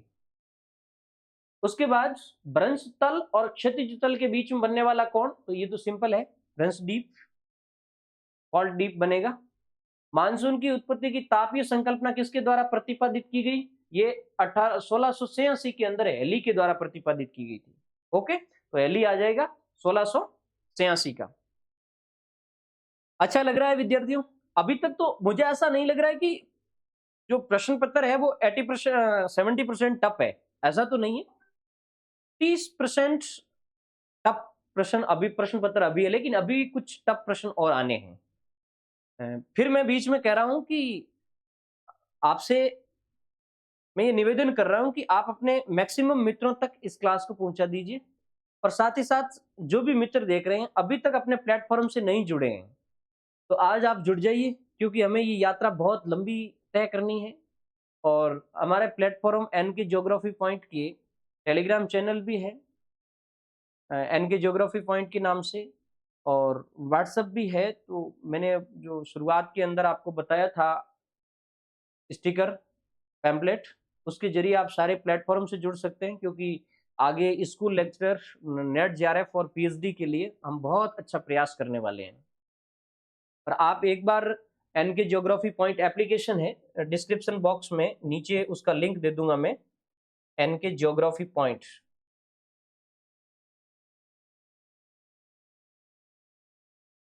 ये ऐप है, आप अभी जाकर के और वहाँ से स्कूल लेक्चरर के लिए ज्वाइन कर सकते हैं। स्कूल लेक्चरर वाले की खासियत ये है कि जिसमें 400 घंटे की क्लासें होगी, लगभग 90 घंटे की क्लासें अभी डाल दी गई है, और अगले जुलाई तक उसको पूरा कर दिया जाएगा, और टेस्ट सीरीज आपको फ्री मिलेगी। और मैं बाकी लोगों की तरह टेस्ट सीरीज नहीं है हमारी, सारा मैटर मैं खुद तैयार करता हूँ, ऐसा नहीं है कि अपने मित्रों यार मित्रों से मंगवा लिया, सारा मैटर खुद तैयार करता हूँ, कंसेप्चुअल तैयार करता हूँ। फिजिकल ज्योग्राफी अभी चल रही है, ज्योग्राफिकल थॉट उसमें पूरा हो गया है, 23 क्लासें उसमें डाल दी गई ज्योग्राफिकल थॉट की। प्रत्येक क्लास है वो 50 मिनट से लेकर के 1.5 घंटे के बीच की होती है। और अभी फिजिकल ज्योग्राफी का चल रहा है, जिसमें जियोमॉर्फो पूरा हो गया है, और अभी क्लाइमेटो के बारे में चल रहा है। और हाँ, जो प्रश्न इनमें जो अपनी रेंज के थे ना, स्कूल लेक्चरर की रेंज के, आप उस मेरे प्लेटफॉर्म पे जाकर के और उसके अंदर देख लेना, जिसके भी विद्यार्थी के लिया हुआ है उसको पता है, जैसे किसी ज्योग्राफिकल थिंकर का पूछ लिया, बुक का पूछ लिया, तो आपको मैक्सिमम उसके अंदर मिलेगा। चलो आगे बढ़ते हैं अपन। रेडियोलेरिया उंच, तो ये तो अच्छी तरीके से अपन जानते हैं पेलाजिक निक्षेप है, अगाध सागरीय निक्षेप है। देखो रेडियोलेरिया ये अकार्बनिक है। आगे इससे संबंधित ही एक प्रश्न पूछा गया था, मैंने आपको पहले दिन ही बताया था यार, पहले आप ये मत भरना ओएमआर, कम से कम 20-30 प्रश्न हो जाए उसके बाद ओएमआर भरना। तो कई प्रश्न है वो आगे जाकर के और वापस रिपीट हुए हैं। उसके बाद में नेक्स्ट क्वेश्चन है, आर एल एकॉफ के अनुसार निम्नलिखित में से कौन सा शोध समस्या का घटक नहीं है। ये सीधा का सीधा अपने नोट्स से उठाया क्वेश्चन, मैं अभी आपको बताऊंगा। आर एल एकॉफ के अनुसार निम्नलिखित में से कौन सा घटक है, तो उद्देश्य प्राप्ति हेतु वैकल्पिक साधन की बात एकॉफ करता है, एनवायरमेंट की बात करता है, ऐसा एनवायरमेंट होना चाहिए जिसमें कठिनाई संबंधित हो, तो एनवायरमेंट की बात भी ये करता है, कुछ उद्देश्य आवश्यक हो ये बात भी ये करता है, विकल्पों का चयन करते हुए शोधार्थी के मन में कोई संदेह नहीं होना चाहिए, ये बात नहीं करता ये। तो आपका चौथा क्वेश्चन जिसने भी किया वो सही होगा, और ये क्वेश्चन जो मार्क के आया है वो तो 100% बेनिफिट के अंदर जाएगा। अभी एकॉफ का मैं बता देता हूं आपको, ये देखिए, ये मेरी एक स्लाइड थी, अनुसंधान समस्या के घटक, एकॉफ ने 5 घटक बताए हैं। अनुसंधानकर्ता और उपभोक्ता, इसका आपसे कोई पूछा नहीं है। अनुसंधान का उद्देश्य ये आपका पूछा है, विकल्पीय साधन ये आपका पूछा है, और एनवायरमेंट ये आपका पूछा है। वे परिस्थितियां जिसके अंतर्गत समस्या का अध्ययन किया जाता है, ये एनवायरमेंट होती है। तो 1, 2 और 3 पूछ लिया, ओके। और जो सेंस नहीं जो आ रहा था वो आपका उसका आंसर हो जाएगा, ओके। तो विकल्पों का चयन करते हुए शोधार्थी के मन में कोई संदेह नहीं होना चाहिए, ये आपका नहीं आएगा। उसके बाद में प्राचीन भारतीय भौगोलिक अवधारणा के अनुसार भूगोल शब्द का प्रयोग सबसे पहले किस में किया गया, तो ये तो सूर्य सिद्धांत में किया गया है। अपने स्कूल लेक्चर वाली में मैंने भारत के भूगोल की शुरुआत ही इसी से की है कि भाई भूगोल शब्द कहाँ से निकला है। तो ये है वो तुम्हारा सूर्य सिद्धांत सही होगा। उसके बाद नेक्स्ट, निम्नलिखित में से कौन सा एक समावेशी वर्गांतर है? देखो मैंने अच्छी तरीके से समझाया था वर्गांतर के अंदर कि ये समावेशी है और ये अपवर्जीय है। तो इसके अंदर तुम्हारा ये बैठेगा 1 से 10, 11 से 20, 21 से 30, 31 से 40। समावेशी के अंदर क्या होता है, प्रथम वर्ग का अंतिम पद और द्वितीय वर्ग का प्रथम पद, इसके मध्य एक का है वो अंतर रहता है। अच्छी तरीके से आप देख सकते हैं स्लाइड के अंदर। मैं आपको बताऊं, ये देखो, ये बता रहा था मैं समावेशी का 0 से 4, 5 से 9, 10 से 11, इस तरीके से। इसमें कौन कौन आते हैं, किस तरीके से अपवर्जी को समावेशी में बदला जाता है। समावेशी को अपवर्जी में मेहनत खूब की थी, लेकिन जो भी अपने पल्ले पड़ा है, देखो मैं कहता हूं कि अभी तक अपने कम से कम 20-15 एक प्रश्न आए, उसमें से एक प्रश्न अपना बाहर गया था। ओके, उसके बाद नेक्स्ट, एक अच्छे शोध डिजाइन की विशेषताओं के संबंध में निम्नलिखित कथनों पर विचार कीजिए। ये शोध डिजाइन में से आया है, सिंपल प्रश्न था, ये ज्यादा गहरा प्रश्न नहीं था। डिजाइन के संदर्भ में इसने लिखा है कि शोधार्थी के पास स्पष्ट उद्देश्य होने चाहिए, बिल्कुल सही है, वो शोध डिजाइन में ही मेंशन होगा। शोधार्थी को अपनी कुशलता और सीमाओं का पता होना चाहिए, बिल्कुल सही है। शोधार्थी की अध्ययन की जाने वाली समस्या की प्रकृति के बारे में स्पष्टता होनी चाहिए, बिल्कुल सही है। तो इसमें ABC तीनों जिसने किया है वो सही होगा। ओके, उसके बाद अगले प्रश्न की तरफ बढ़े। ये प्रश्न बहुत ही अच्छा प्रश्न था, इस पर मैं अभी एक मेगा सीरीज लेकर के आने वाला था। देखो अपनी एक यूट्यूब पे मेगा सीरीज चल रही है और उस मेगा सीरीज से भी कई प्रश्न आए हैं सीधे सीधे। तो कितने 8 वीडियो उसमें डाले गए हैं, 8 वीडियो में से 3 प्रश्न आपको मिल जाएंगे। इसका मैं लेकर के आने वाला ही था 2 दिन के, किस तरीके से ये समताप रेखाएं हैं वो उत्तरी गोलार्ध में कैसे मुड़ती है, दक्षिणी गोलार्ध में कैसे मुड़ती है। तो उत्तरी गोलार्ध में जनवरी के समताप रेखा के संदर्भ में निम्नलिखित कथनों में से सही कथन कौन सा है? जनवरी महीने की बात करता है तो ये तो ठंडी ऋतु की बात करता है, और जिस भी गोलार्ध के अंदर ठंडी ऋतु होगी उस समय महाद्वीपों पर ये विषुवत की तरफ जाएंगे, महाद्वीपों पर तो ये विषुवत की तरफ जाएंगे और महासागरों पर जाएंगे ध्रुव की तरफ, महासागरों पर जाएंगे ध्रुव की तरफ। कौन? ये समताप रेखाएं। तो अब जैसे उत्तरी गोलार्ध में जनवरी महीने का तो ठंडे महीने की बात हो रही है, तो महासागरों पर ये दक्षिण की ओर खिसकता है, नहीं महासागरों पर तो ये ध्रुवों की ओर तरफ जाएगा, मतलब उत्तर की तरफ खिसकेगा, तो ये सही नहीं है। समताप रेखा का स्थल महासागरीय मुड़ाव उच्च अक्षांश की तुलना में भूमध्य रेखा पे अधिक होता है, नहीं इसके जो मोड़ ज्यादा होंगे वो ध्रुवों की तरफ होंगे ज्यादा, विषुवत की तरफ आने पर मोड़ है वो कम हो जाएंगे। यानी स्थल के और जल के बीच में तापमान का जो अंतर होता है वो विषुवत की तरफ आने पर बहुत कम हो जाता है, इसलिए वो ज्यादा मुड़ती नहीं है। महासागरों पर ये उत्तर की ओर खिंचता है, ये बात बिल्कुल सही है और ये प्रश्न आपका सही बैठेगा। महासागरों पर ये उत्तर की ओर खिसकती है, महासागरों पर ध्रुवों की तरफ ये जाएगी। ओके, -10 डिग्री समताप रेखा अरब प्रायद्वीप से होकर गुजरती है, ये नहीं है। उसके बाद नेक्स्ट क्वेश्चन, भूमध्य सागरीय बायोम दूसरे क्रम का बायोम है। देखो बायोम का जब आपने क्लासिफिकेशन किया तो बायोम में एक तो मेजर बायोम बताए कटिबंध के आधार पर, उसके बाद में उसके सब टाइप्स बताए। तो भूमध्य सागरीय जो बायोम है वो शीतोष्ण कटिबंधीय बायोम का एग्जाम्पल है, यानी उसका है वो पार्ट्स है। ओके, उसके बाद में निम्न में से कौन सा उष्ण कटिबंधीय बायोम है? तो ये प्रश्न भी बहुत इजी है। उष्ण कटिबंधीय बायोम में तुम्हारा आ जाएगा सवाना। निम्नलिखित में से कौन सा समय भूगोल है? टी एंगर स्टैंड आता है।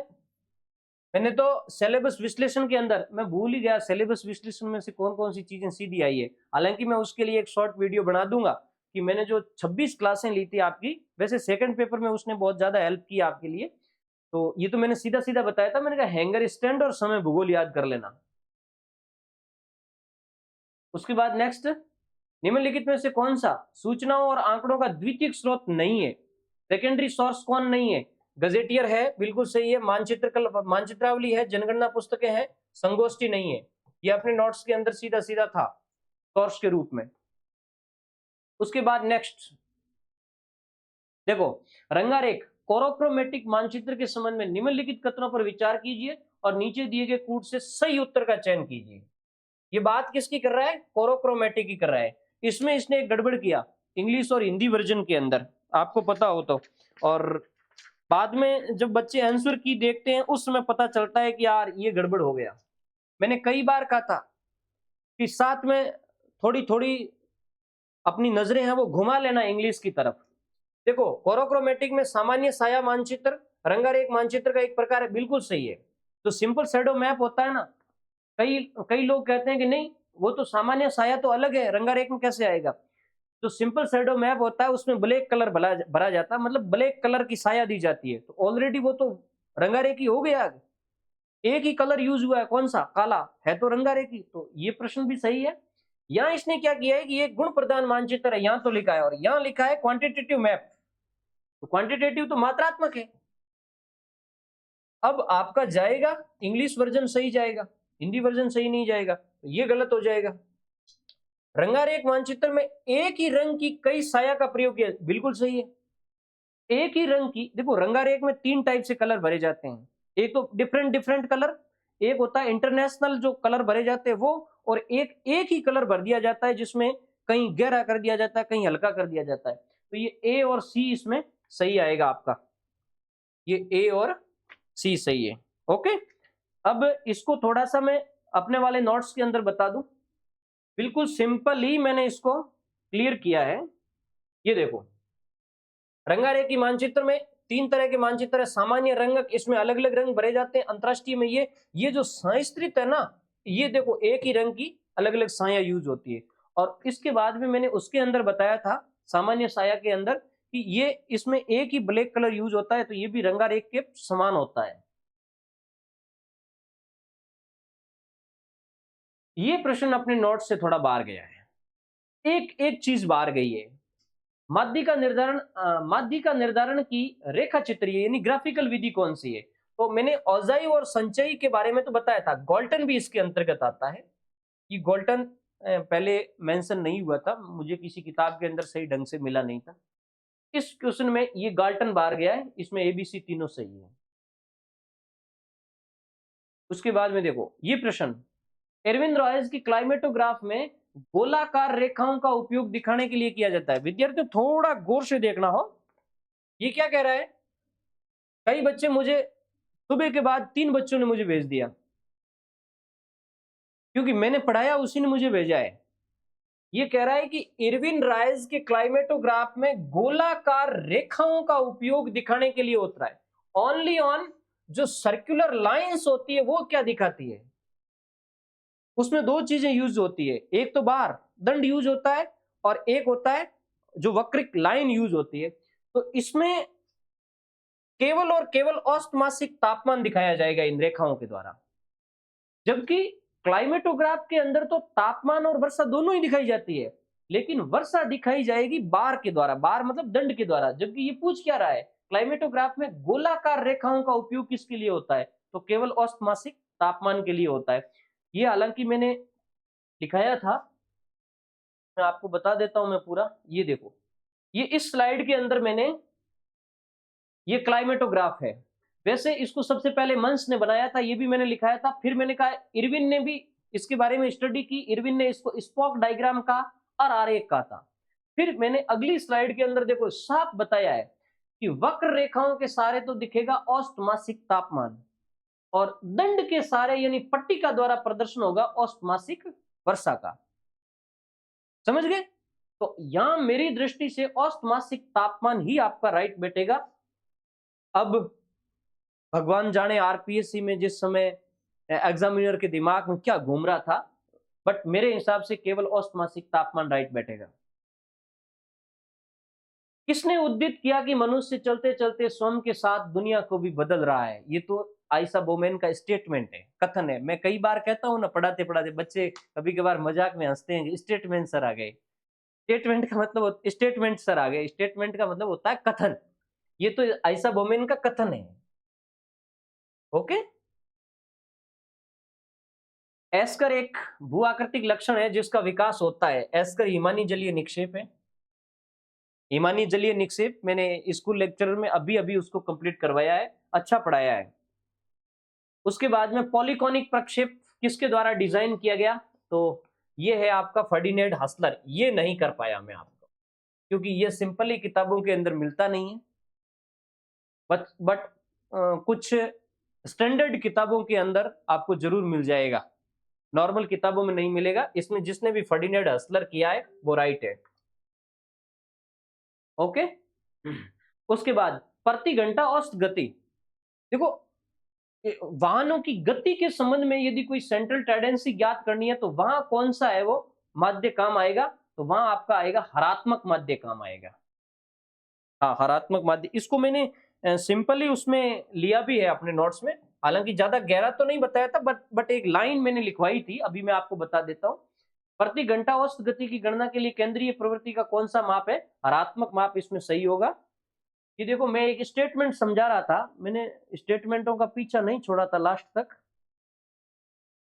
ये देखो, हरात्मक माध्य के गुण मैंने बताए थे, और लास्ट वाले गुण में मैंने नीचे अंडरलाइन भी की कि विशेष प्रकार की दरों, मात्रा मूल्यों, गति और चलन वेग। इसके नीचे मैंने अंडरलाइन भी किया था, बताया भी था गाड़ियों की गति या गति और चलन वेग, उसके संदर्भ में इसको याद किया जाता है। तो यदि थोड़ा बहुत भी वहां से आइडिया बैठा तो उसने इसको पकड़ लिया होगा। ओके, हरात्मक माध्य हो गया। उसके बाद देखो 62 JNE, अच्छी तरीके से समझाया मैंने नोट्स के अंदर। जहां भी ये दिशा वाला आता है तो ये आधा डिग्री शीट होगी, अक्षांशीय और देशांतरीय विस्तार क्या होगा, आधा डिग्री शीट होगी, तो 30 × 30 आएगा। और ये भी मैं उसमें बता देता हूं अपने नोट्स के अंदर, बिल्कुल क्लियर बताया था मैंने।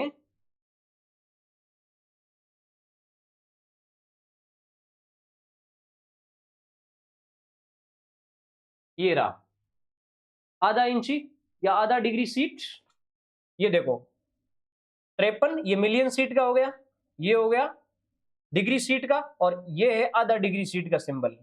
जब भी ये ऐसा नाम आता है तो ये इसका जाएगा एक्सटेंशन 30 × 30 का। बढ़िया ढंग से बताया था, एक्सटेंशन भी बताया था मैंने, 1 इंच बराबर कितने होती है, समोच्च रेखाओं की हाइट्स कितनी होती है, वो चीज भी आपको बताई थी। जो कंसेप्चुअल समझ करके गया था वो आकर के और खुश हुआ है कि प्रैक्टिकल के प्रश्न भले ही कम आए लेकिन किए मजे से हैं। और जिसने इसमें 8-10 की लीड मार ली ना, वो बंदा आगे चला जाएगा। उसके बाद देखो, ये प्रश्न बिल्कुल, हालांकि एक लाइन इसकी उस समय मेंशन नहीं हुई थी, बट ये ऐसा नहीं है कि अपन छोड़ दें, ऐसा प्रश्न मैंने नहीं रखा, आपके कैचमेंट एरिया में ले आया। भारतीय सर्वेक्षण विभाग में ओपन सीरीज मानचित्र के संदर्भ में निम्नलिखित कथनों पर विचार कीजिए। ये WGS 84 डेटम पर आधारित है, बिल्कुल सही है। ये मानचित्र अंतरराष्ट्रीय मानचित्र प्रक्षेप पर बनाए, बिल्कुल सही है, क्योंकि ये बनते संशोधित बॉर्न प्रक्षेप, संशोधित बॉर्न प्रक्षेप से ही तो इंटरनेशनल प्रक्षेप बनता है, यानी संशोधित बॉर्न प्रक्षेप ही इंटरनेशनल प्रक्षेप है। ये मैंने बताया था वहां नोट्स में। ये मानचित्र हार्ड कॉपी और डिजिटल कॉपी दोनों में उपलब्ध है, बिल्कुल सही, दोनों के अंदर उपलब्ध है। तो ये पब्लिकली है, मैंने थोड़ा सा हिंट्स दिया था कि ये पब्लिकली है, अभी मैं एक स्लाइड में आपको बताऊंगा। तो वहां थोड़ा मैं ये समझाना भूल गया कि पब्लिकली है, इसका मतलब ये हार्ड और सॉफ्ट दोनों के अंदर है, ये थोड़ा मैं भूल हो गई मेरी, पूरा बताया नहीं मैंने। देखो इसमें देखो, ये ओपन मैप सीरीज है, तो यहां मैंने बताया था ये WGS 84 डेटम सिस्टम पर आधारित है, संशोधित बहुशंकु यूटीएम प्रोजेक्शन। यूटीएम जो यूनिवर्सल ट्रांसवर्स मार्केटर प्रक्षेप है, ये एक अंतरराष्ट्रीय प्रक्षेप है विद्यार्थियों। तो अंतरराष्ट्रीय प्रक्षेप का हो गया और WGS 84 का हो गया। और इसके अलावा एक चीज मैंने यहां और बताई थी, ये देखो OSM, इसके अंदर मैंने बताया था ये सार्वजनिक है, क्योंकि ओपन सीरीज मैप के दो पत्ती चलती है, एक OSM चलता है और सॉरी, एक OSM चलता है और एक DSM चलता है। तो DSM है वो पब्लिकली नहीं है, जबकि OSM पब्लिकली है, तो अपन को तो OSM ही तो पढ़ने थे, और प्रश्न OSM के बारे में ही पूछा था। ये देखो, तो ये पब्लिकली है, सार्वजनिक है, विभिन्न मापनियों पर शीटें बनती है, आज आप ऑनलाइन देख सकते हैं। तो ये तीनों ही राइट है। उसके बाद नेक्स्ट वनस्पति अनुक्रम के अंत में विकसित वनस्पति समुदाय क्या कहलाता है? देखो विद्यार्थियों, तुम्हें यहाँ थोड़ा कंफ्यूज किया जा रहा है, मैं मेरे हिसाब से बताता हूँ। इसमें सेरे तो होगा नहीं, चरम वनस्पति 100% है। अब जलवायु चरमता, हालांकि उस कंडीशंस के बारे में पूछता ना, वो कंडीशंस क्या कहलाती है, तो जलवायु चरमता भी आता, लेकिन मैं मानूंगा कि यहाँ केवल चरम वनस्पति आएगी, क्योंकि इसने पूछा है कि वनस्पति अनुक्रम के अंत में विकसित वनस्पति समुदाय को क्या कहते हैं। उस वनस्पति समुदाय को चरम वनस्पति कहते हैं। तो इसने लिखा है कि वेजिटेशन सक्सेशन कॉलेड, यानी वो वेजिटेशन क्या कहलाएगी। तो नॉर्मली थोड़ा मैं डाउट में डाल देता हूं, क्योंकि पहली प्राथमिकता तो मेरी केवल बी पे रहेगी, और हो सकता है आरपीएससी में जो एग्जामिनर है उसने किस पॉइंट ऑफ व्यू से बनाया है, वो बी और सी भी मान सकता है। फिर ये चैलेंजेबल नहीं रहेगा किसी भी रूप में, क्योंकि ये इतना उसमें वेरिएशन है नहीं प्रश्न के अंदर। और यदि ये चरम वनस्पति एक आ गया तो भी आपके लिए चैलेंजेबल नहीं रहेगा, क्योंकि वेरिएशन नहीं डाला प्रश्न में। और जानने की ज्यादा संभावना इसलिए बनती, वो तो पूछ ही रहा है कि वो वनस्पति समुदाय क्या कहलाता है, तो वो तो वनस्पति समुदाय के बारे में पूछ रहा है, वो क्लाइमेटिक कंडीशंस के बारे में तो नहीं पूछ रहा है। बट मे बी पॉसिबल, पहली प्राथमिकता केवल बी की, उसके बाद ये दोनों। निम्नलिखित में से कौन पैलियार्टिक जैव भौगोलिक रियलम के अंतर्गत आता है? ये पादप और जंतु प्रदेश, मैंने वो सिलेबस एनालिसिस था उसमें सीधा फोटो बताया था आपको, इसमें यूरेशिया आएगा, सिंपल है ये। उसके बाद में डेटोर सूचकांक संबंधित है। डेटोर सूचकांक मैंने ट्रांसपोर्ट ज्योग्राफी के अंदर बताया था, यहाँ पता नहीं ये कहां से आ गया। ये मानक परिवहन जाल है, ये भी मैंने उसके अंदर बताया था, शायद मैंने स्लाइड डाली होगी।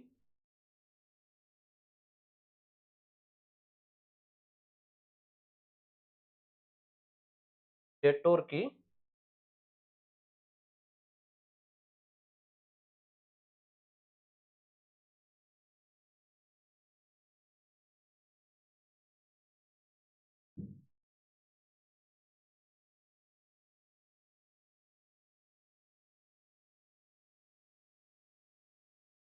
अभी बता देते हैं। डेटोर इंडेक्स का मैंने लिखवाया था अच्छी तरीके से।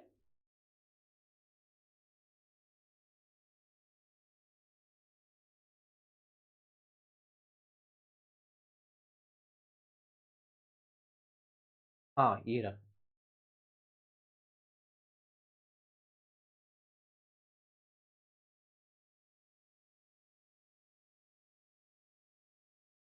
कुछ गहरे प्रश्न है, वो अपने तक पहुंच में भी प्रॉब्लम फील करवाते हैं।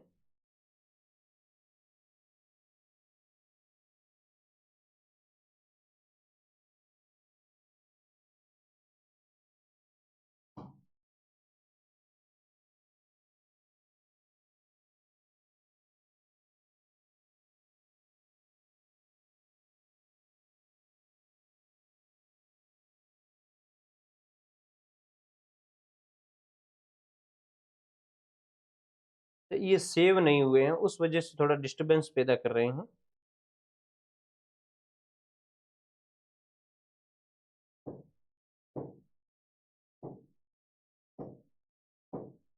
ये थोड़ा सा इसको मैं बड़ा कर देता हूं। ये डेटोर इंडेक्स का मैंने फॉर्मूला बताया था ट्रांसपोर्ट ज्योग्राफी के अंदर। Detour index is equal actual real distance but a straight line distance multiple 100। ये प्रश्न वहां से आया है, ये ट्रांसपोर्ट एनालिसिस के अंदर मैंने बताया था। फिर जहां से भी अपन जिस रूप में पढ़े, डेटोर इंडेक्स अपना निकल करके आ गया। उसके बाद में नेक्स्ट जो क्वेश्चन है, निम्नलिखित में से कौन सा दृष्टिकोण अत्यधिक मानव केंद्रित है? ये देखो पारिस्थितिकी के आप प्रकार पढ़ते हो उसके अंदर आएगा। गैन पारिस्थितिकी और सतही पारिस्थितिकी पढ़ोगे तो सतही पारिस्थितिकी मानव केंद्रित है और गैन पारिस्थितिकी प्रकृति केंद्रित है। ये प्रश्न वहां से आया है, अच्छा प्रश्न है ये। किस ऊंचाई पर औसत वायुमंडलीय दबाव पृथ्वी की सतह के वायुमंडलीय दबाव का 50% है? 5.5 पे जाएगा, यानी 5 किलोमीटर लगभग पे आधा हो जाता है। ग्रीष्म संक्रांति पर, ग्रीष्म संक्रांति का तात्पर्य ये हुआ कि जून के महीने की बात कर रहा है ये। 60 डिग्री उत्तरी अक्षांश पर दिन की औसत लंबाई कितनी होगी? ये आप क्लाइमेटोलॉजी की किसी भी बुक के अंदर दिन की अवधि पढ़ोगे या सूर्य किरणों की मात्रा पढ़ोगे ना, उसमें आपको मिल जाएगा 18 घंटे और 26 मिनट है। थोड़ा गहरा प्रश्न है ये।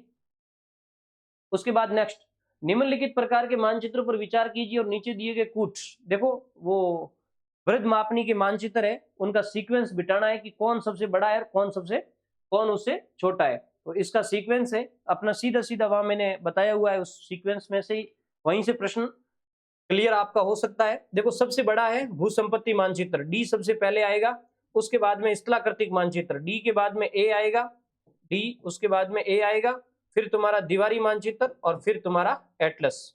तो ये 4 है वो आपका राइट बैठेगा। ओके, ये प्रश्न वैसे ज्यादा इतना डीप तो नहीं था,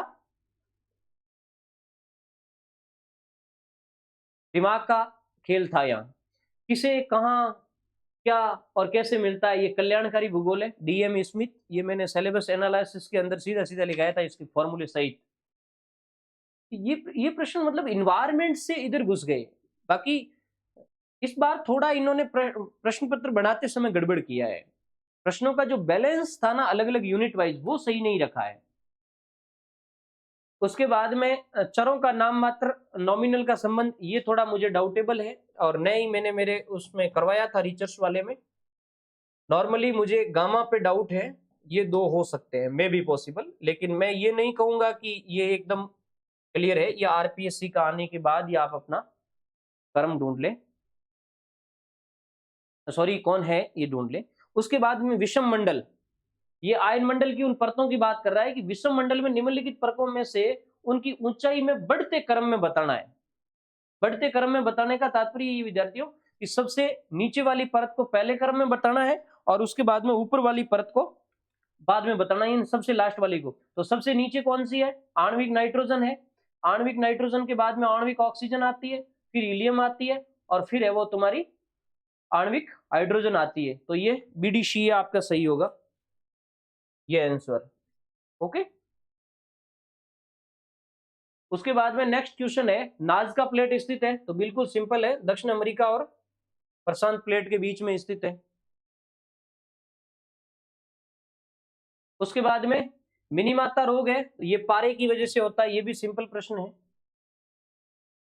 निम्नलिखित में से कौन सा एक पैलेजिक, देखो ध्यान से सुनना, पैलेजिक का मतलब अगाध सागरीय अकार्बनिक निक्षेप है, अकार्बनिक निक्षेप है जो अधिकांशतः एल्यूमिना के सिलिकेट से बनता है। तो भाई तुम जब समुद्री निक्षेप में देखोगे तो अकार्बनिक में एल्यूमिना सिलिकेट सिर्फ लाल मृतिका के लिए आता है, तो इसमें लाल मृतिका तुम्हारा राइट होगा। नेक्स्ट, गुफाओं तथा विलयन रंध्रों को जोड़ने वाले ऊर्ध्वाकार पाइप जैसे मार्ग, जैसे ही मार्ग का नाम आता है तो फोनार्स सही जाता है। ओके, उसके बाद में मानव भूगोल एक कल्याणकारी उपागम है, ये डेविड स्मिथ ने दिया है, ये कल्याणकारी ज्योग्राफी से ही आया। इसका 2-3 प्रश्न पूछ लिया है कल्याणकारी स्मिथ का, और ये पता नहीं इसको इन्होंने इकोनॉमिक्स ज्योग्राफी को यहां डाल दिया है, मैक्सिमम इकोनॉमिक ज्योग्राफी को। और यूं देखें तो स्मिथ को ज्योग्राफिकल थॉट से उठा करके डाला है ऐसा लग रहा है। निम्नलिखित में से किसने पृथ्वी की परिधि की सटीक गणना की, तो ये प्रश्न सिंपल सा बनेगा, इरेटोस्थनीज ने की थी। यदि एक शोध परिकल्पना नल हाइपोथेसिस 1 1 से 2 बड़ी होती है तो शून्य परिकल्पना होगी, ये मैंने नोट्स में नहीं करवाया था और नहीं मैंने हाइपोथेसिस टाइप और ये इस तरीके के बताए थे, मुझे डाउटेबल है बट मैं मेरे आइडिया से कह सकता हूं ये चीज हो सकती है, मे बी पॉसिबल, लेकिन आरपीएससी का आंसर आने के बाद ही इसको सही माने। बट अपन किताब को देख करके देखें तो ये है, क्योंकि रिसर्च को मैंने ज्यादा पढ़ा नहीं है, बट किताबों के अकॉर्डिंग जो शून्य हाइपोथेसिस बनती है वो इस कंडीशन में बनती है। निम्नलिखित में से किसने प्रस्तावित किया कि पानी में घनत्व और तापमान के अंतर के कारण उत्पन्न घनत्व धारा, ये घनत्व धारा के कारण अंतर समुद्री कैनियन बनता है। ये जो डेंसिटी करंट की बात हो रही है ना, तो उस समय तुम्हारा सेलिस सही जाएगा, सेलिस और ओलिमेन। वैसे ये अंतर समुद्री कंदरा या कैनियन की उत्पत्ति की जो थ्योरी है वहां से मिलेगा, लेकिन नॉर्मली किसी बुकों के अंदर ये विद्वानों के नाम नहीं लिखे हुए हैं, वहां थोड़ा कंफ्यूजन हो जाता है। बट डेविस, डाली और डाना ये 3 निकल जाएंगे, फिर ग्रेगरी और इसमें गड़बड़ होगा तो तुक्का मारा है किसी ने तो भी जा सकता है। The makers of modern geography, ये आर.ई. डिकिंस की पुस्तक है। समांतर माध्य की गणना में चार्लियर की शुद्धता की जांच का प्रयोग किया जाता है। मैंने स्पष्ट लिखाया था विद्यार्थियों, चार्लियर की शुद्धता है वो समांतर माध्य के अंदर किन किन विधि के लिए ये जांच शुद्धता का इस्तेमाल किया जाता है कि ये शुद्ध है कि नहीं है। तो इसमें एक तो लघु रीति के लिए किया जाता है, एक पद विचलन के लिए किया जाता है, प्रत्यक्ष इसमें नहीं आएगा। तो ए और बी आएगा इसमें, ये ए और बी। ओके, इसका मैं वो अपनी स्लाइड से भी क्लियर कर दूंगा आपको। स्लाइड में भी मैंने लिखवाया था शायद चार्लियर की शुद्धता।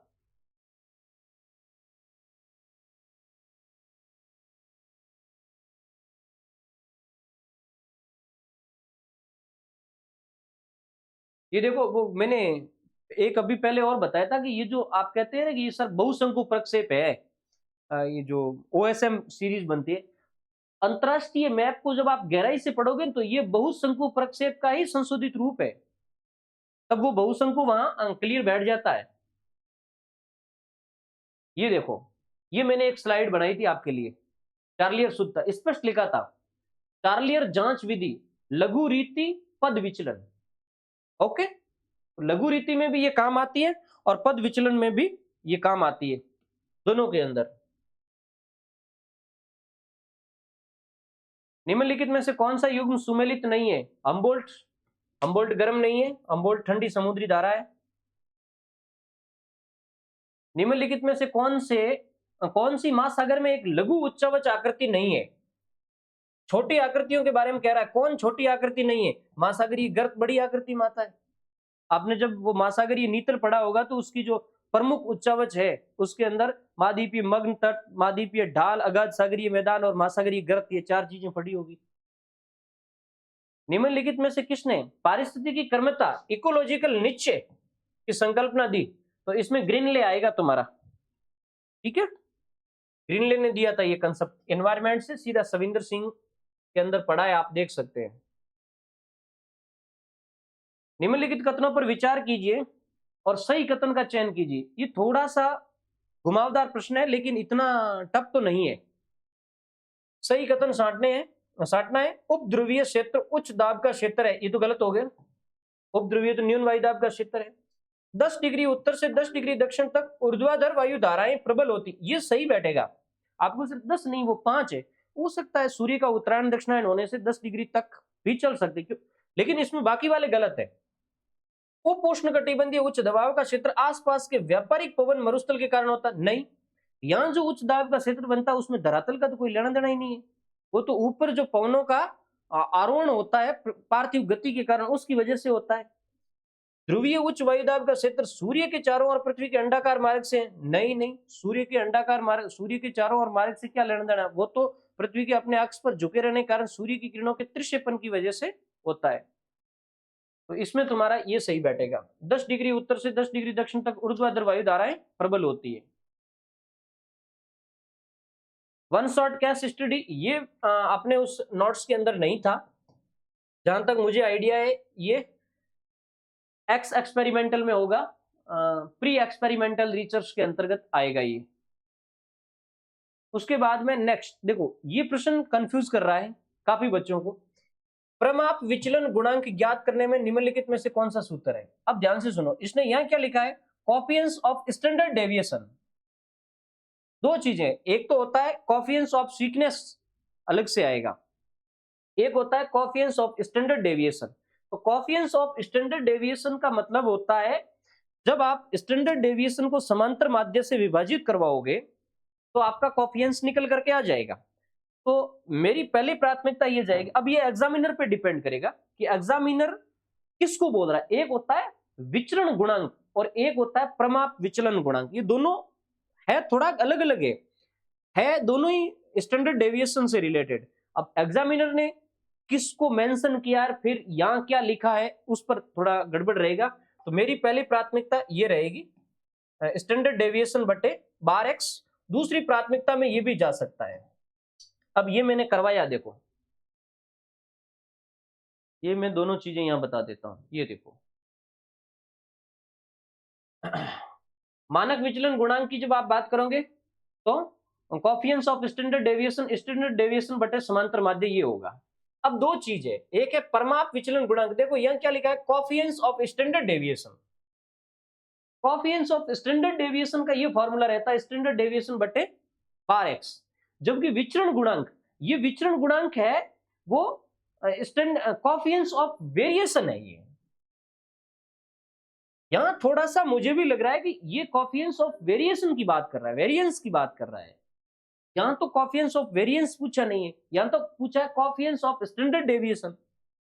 यहां मुझे ये चीज सही लगनी चाहिए। अब बट एग्जामिनर ने हो सकता है ये कॉफियंस ऑफ वेरिएंस की जगह वो यूज कर लिया है, फॉर्मूला ये दे दिया, तो और चैलेंजेबल भी है, उसको अपन चैलेंज भी कर सकते हैं। मेरी दृष्टि से ये फॉर्मूला जाएगा। नेक्स्ट, निम्नलिखित में से कौन सा वायु आधारित प्लेटफॉर्म है? गुब्बारा, नो डाउट। उसके बाद में वेगनर वाला, देखो वेगनर वाला प्रश्न बहुत इजी है। वेगनर वाले में आपका जाएगा, बाकी तीनों सही है। अटलांटिक के दोनों तटों पर भूवैज्ञानिक साम्यता है, बिल्कुल सही है। जिक्सा फिट है, ग्लॉसोप्टेरिस वनस्पति का, भारत दक्षिण अमेरिका, ये सही है, ये गलत हो जाएगा। उत्तर अमेरिका व उत्तर अफ्रीका में कार्बोनिफेरस हिमानीकरण, ये गलत होगा।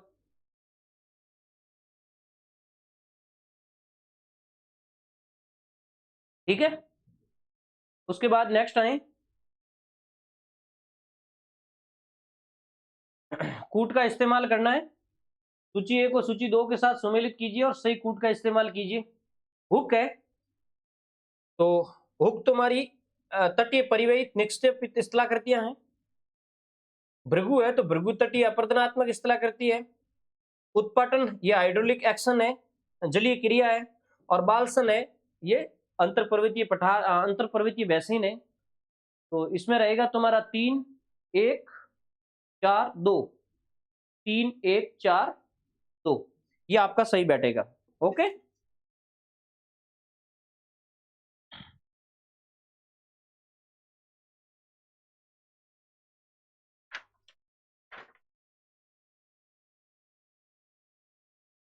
उसके बाद में नेक्स्ट क्वेश्चन आ जाओ राष्ट्र वाले पे। राष्ट्र प्रणाली की मुख्य क्षमताएं हैं। देखो विद्यार्थियों, मैंने नोट्स में बिल्कुल साफ लिखाया था, चारों ही आती है। आंकड़ों का रूपांतरण, अतिव्यापन, परतों का संचालन और नई परतों का निर्माण, ये चारों ही आपके सही होंगे। इसमें आप देख सकते हैं स्लाइड के अंदर, ये रहा, आंकड़ों का रूपांतरण, परतों का संचालन, लेयर ऑपरेशन, अतिव्यापन, ओवरलेइंग और परतों का निर्माण, generalization generalization generalization of new layer, ये चारों चीजें ही स्लाइड के अंदर थी। निम्नलिखित में से कौन ब्रिटिश भौगोलिक विचारधारा से संबंधित नहीं है? सैंपल अमेरिकन है, सीधा सीधा प्रश्न निकल गया, ज्यादा गहरा जाने की जरूरत ही नहीं पड़ी। निम्नलिखित में से किसका मत था कि भूगोल प्राकृतिक और सामाजिक विज्ञानों के बीच सेतु है? ये विद्यार्थियों एकदम स्टेटमेंट मुझे मिला नहीं है। मानव भूगोल की एक डेफिनेशन आती है, उसके अंदर रेडजेल ऐसी डेफिनेशन देता है, बट जहां तक मैं समझता हूं कि वो सुटेबल नहीं होगी। मानव भूगोल में रेडजेल कहता है कि मानव भूगोल भौतिक विज्ञान और सामाजिक विज्ञानों के मध्य, भौतिक पर्यावरण और सामाजिक विज्ञानों के मध्य अंतर संबंधों का अध्ययन है, केवल इतना ही कहता है वो रेडजेल। हंटिंगटन की स्टडी में उसने पर्यावरण और मानव के मध्य इंटर रिलेशन का काफी स्टडी करी है। तो यहां मुझे हंटिंगटन और रेडजेल में से लग रहा है, अब पता नहीं एग्जामिनर ने किस पॉइंट ऑफ व्यू से दिया है।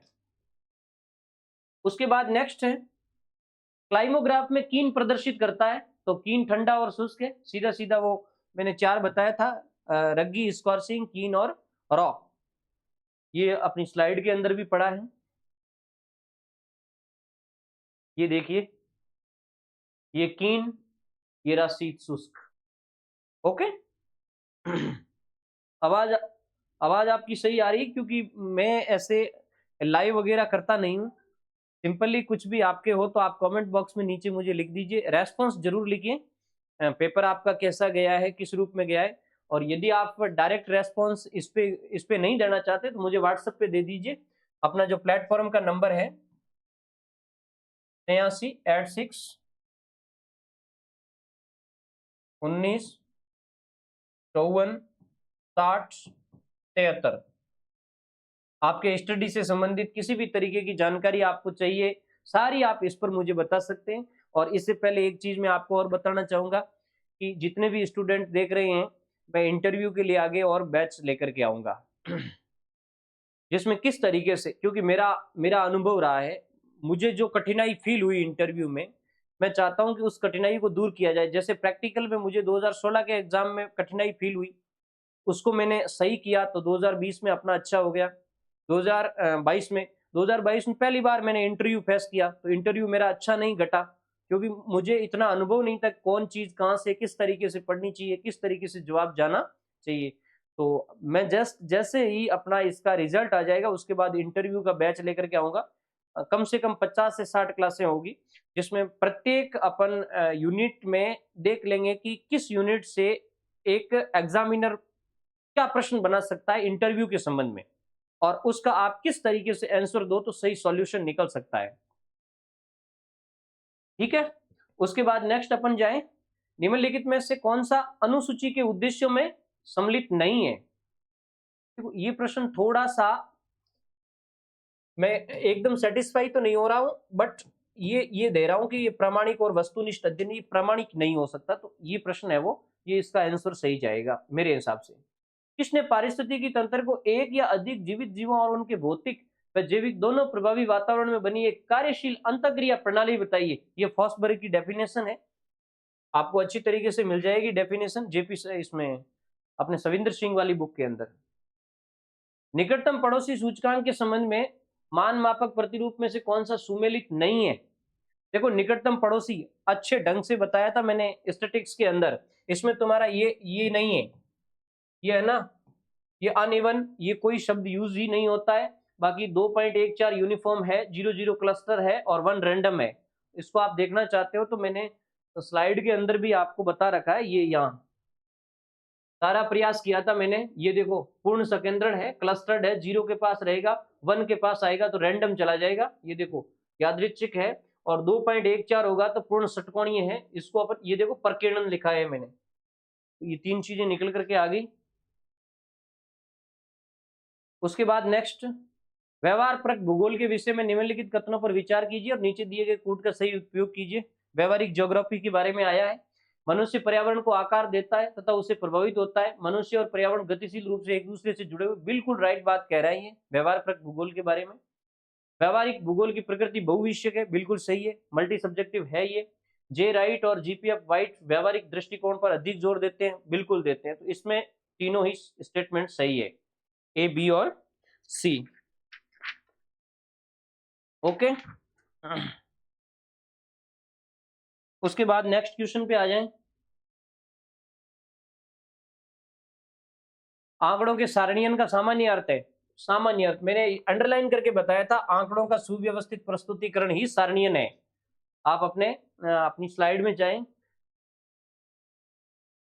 सारणीयन की परिभाषा मैंने बिल्कुल सटीक शब्दों में बताई थी। देखो मेरी ये जिम्मेदारी बनती, क्योंकि मैंने आप सबके अनुरोध पर ही ये काम शुरू किया था।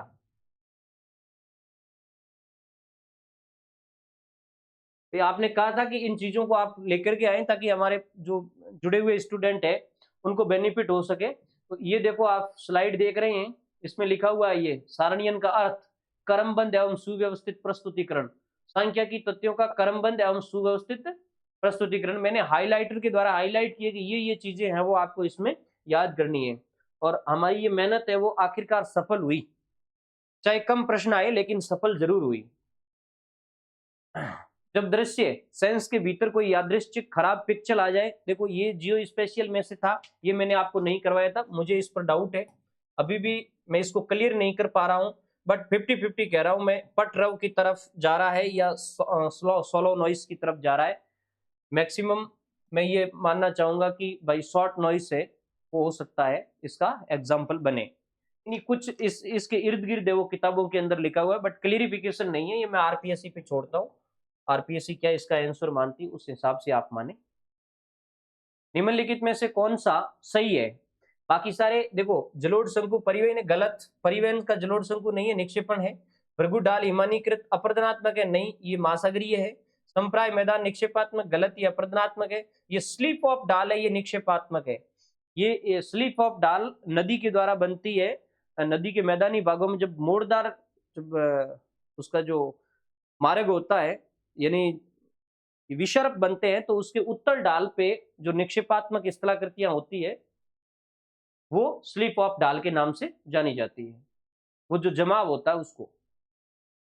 काष्ठ अपर्दन चक्र की वृद्धावस्था में निम्नलिखित में से कौन सी स्थलाकृति निर्मित होती है? जब वृद्धावस्था की बात आती है, काष्ठ अपर्दन चक्र की हंस बनेंगे। ये पोलजे है, ये तो प्रारंभिक अवस्था में है। टेरारोसा ये प्रौढ़ावस्था में बनेगी। काष्ठ खिड़की है, ये भी प्रौढ़ावस्था में होगी। हंस इसका सही उत्तर होगा।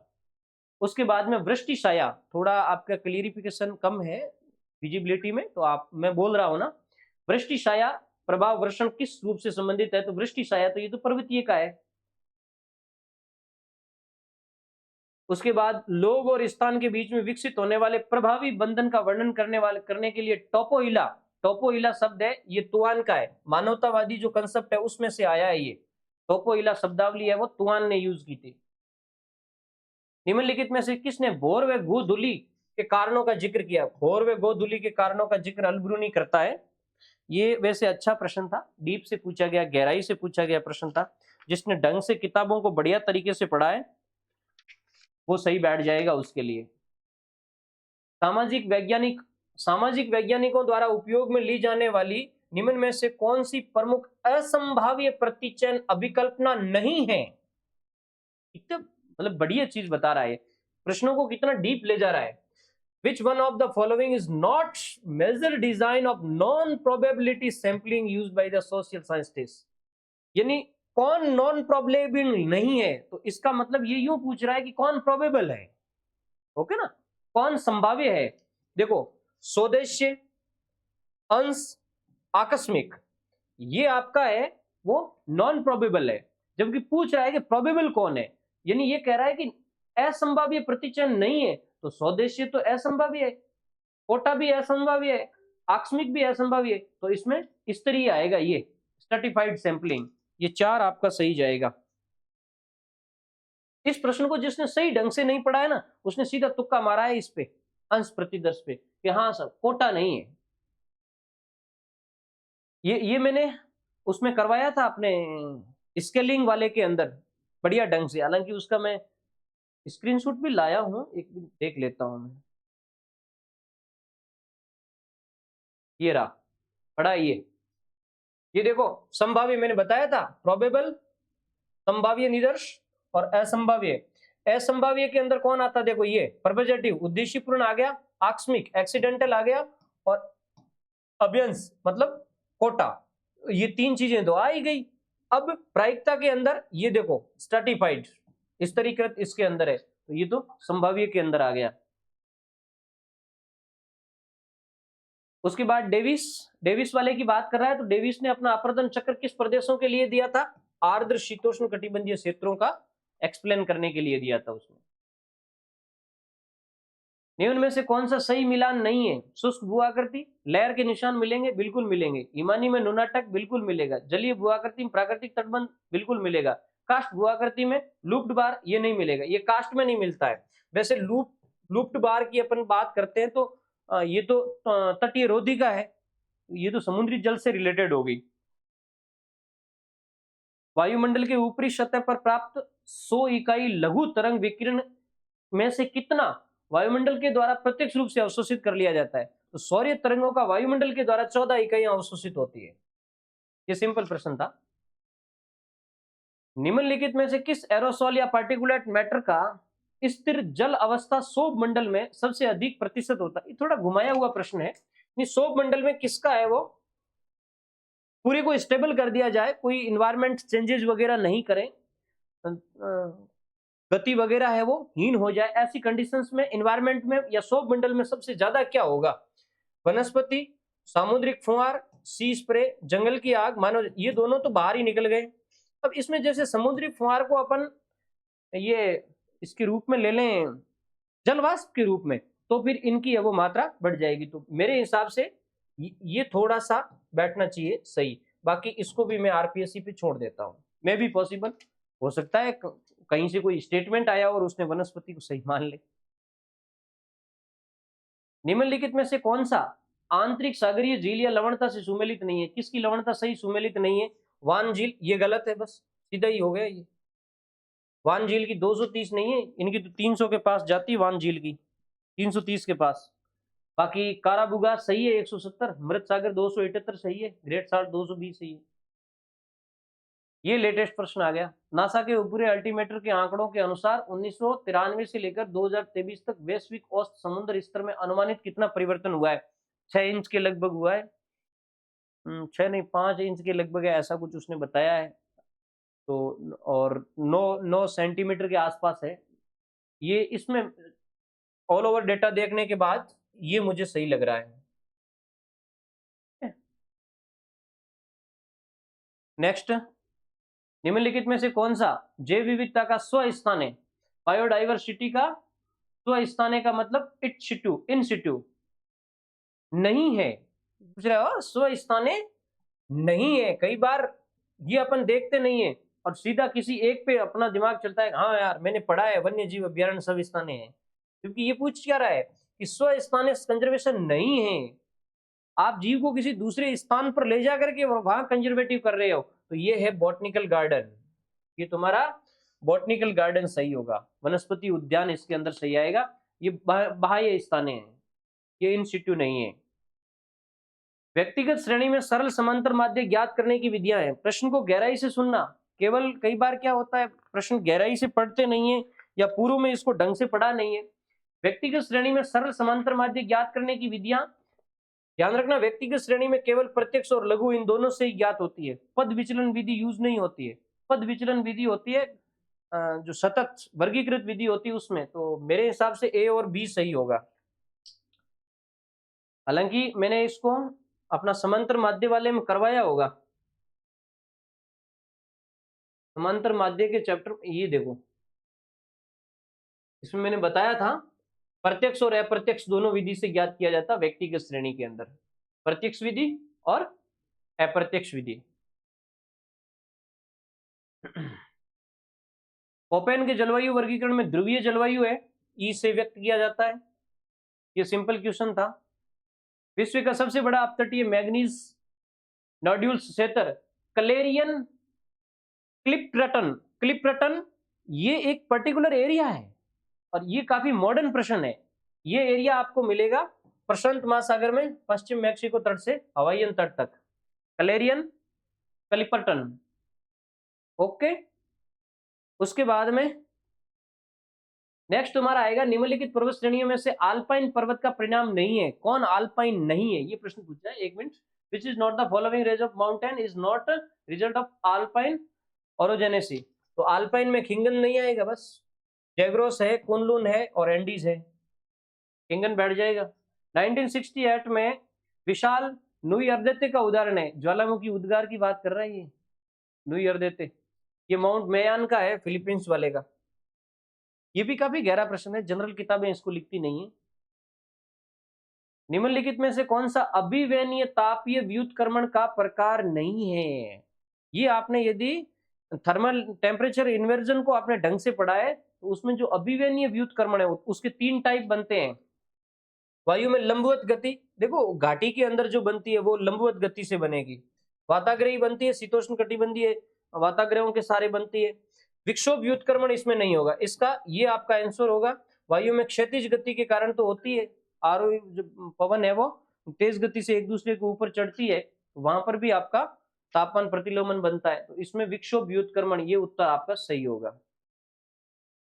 निम्नलिखित में से किस अरब भूगोलवेत्ता की पुस्तक को विश्व का पहला जलवायु एटलस माना गया है? ये बहुत शानदार प्रश्न है। ये अरब ज्योग्राफरों में से किताबुल अस्कल, ये आपको पता उसने लिखी थी अल बल्खी ने 1921 में 1921 में लिखी थी। 1921 में लिखी थी अल बल्खी। यदि दो बाजार केंद्रों के बीच की दूरी 20 किलोमीटर तथा दोनों का बाजार केंद्र 15 किलोमीटर है तो गुरुत्व मॉडल के अनुसार विच्छेदन बिंदु कीजिए। देखो ये प्रश्न ग्रेविटी मॉडल से रिलेटेड है, तो आवास वाले को यदि उस पर सेट करेंगे तो 10 के आसपास जाएगा, बट इस प्रश्न को मैं सस्पेंसिव डाल देता हूँ, ये किस ग्रेविटी मॉडल से इसको निकालना चाहता है।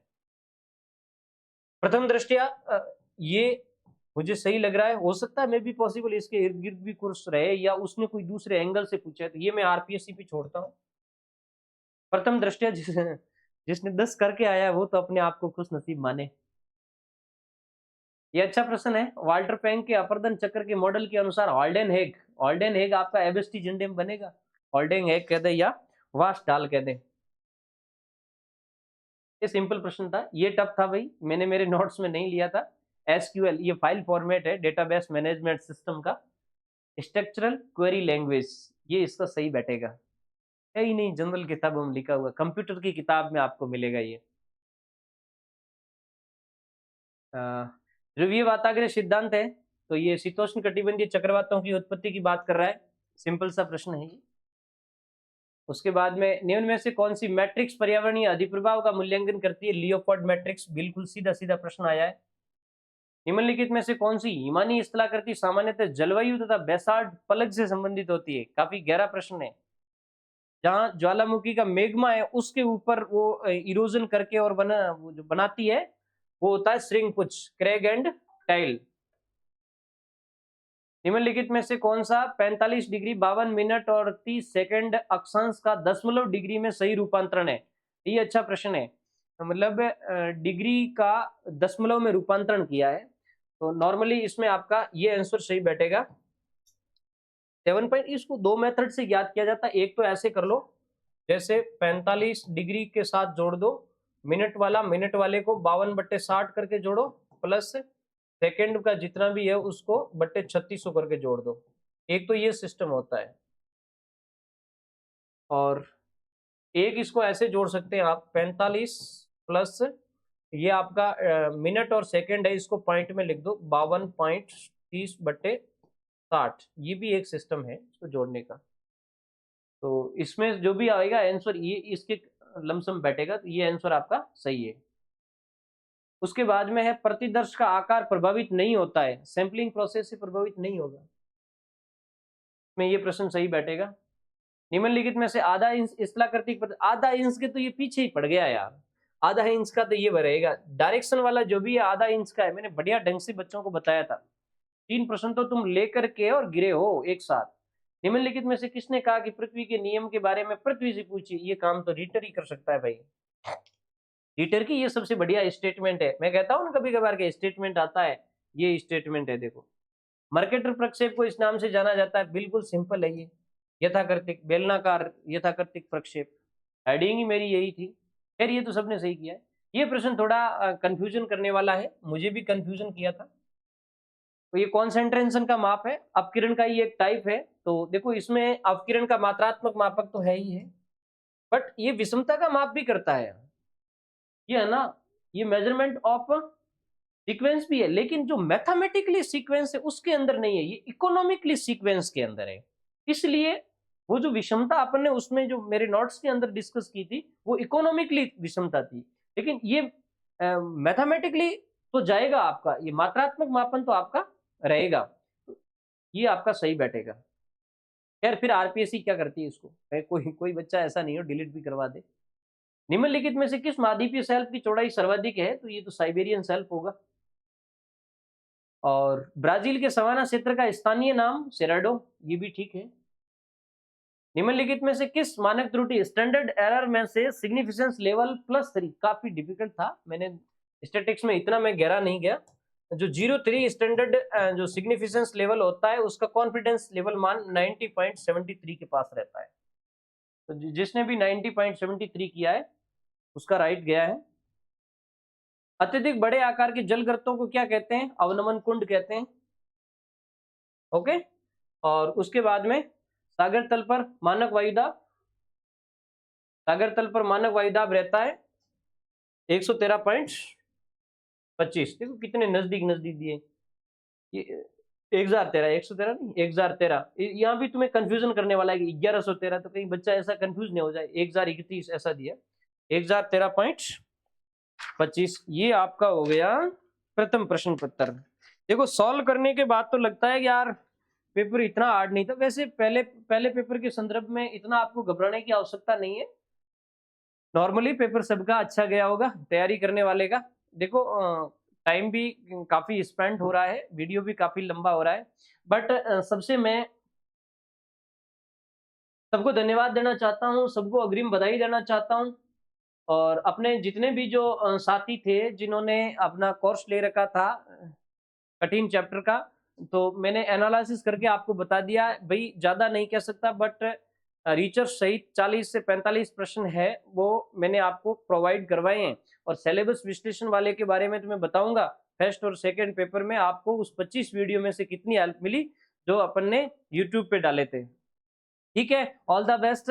प्रत्येक विद्यार्थी जो भी देख रहे हैं उनसे एक बार फिर मैं ये कहता हूँ कि एन के ज्योग्राफी पॉइंट से आप जुड़िए, केवल प्रेम के जरिए जुड़ जाइए। यूट्यूब पर भी, और अपने अपना टेलीग्राम चैनल है, वहाँ भी समय समय पर ज्योग्राफी से रिलेटेड आपको जानकारी मिलती है। और अपना अब का जो सबसे बेस्ट वर्क चल रहा है वो स्कूल व्याख्याता ज्योग्राफी पे चल रहा है। एनसीईआरटी बेस्ट भी है, रेफरेंस पुस्तकों के सारे भी है, और मेरी जो 12-13 साल की मेहनत है उसको भी मैं वहाँ एग्जाई करके और ला रहा हूँ। जुलाई अगस्त तक का जो प्लानिंग है वो शानदार तरीके से चलेगा। चलो हम सब मिल करके और एक मंजिल की तरफ जाएंगे, इसी आशा और विश्वास के साथ। दूसरे पेपर को लेकर के भी आप वेट करते रहिए, मैं कोशिश करूंगा मैक्सिमम, हालांकि वो काफी टफ है, कंसेप्चुअल है, उस पर हम प्रयास करेंगे सटीक आंसर लाने का। बहुत बहुत धन्यवाद।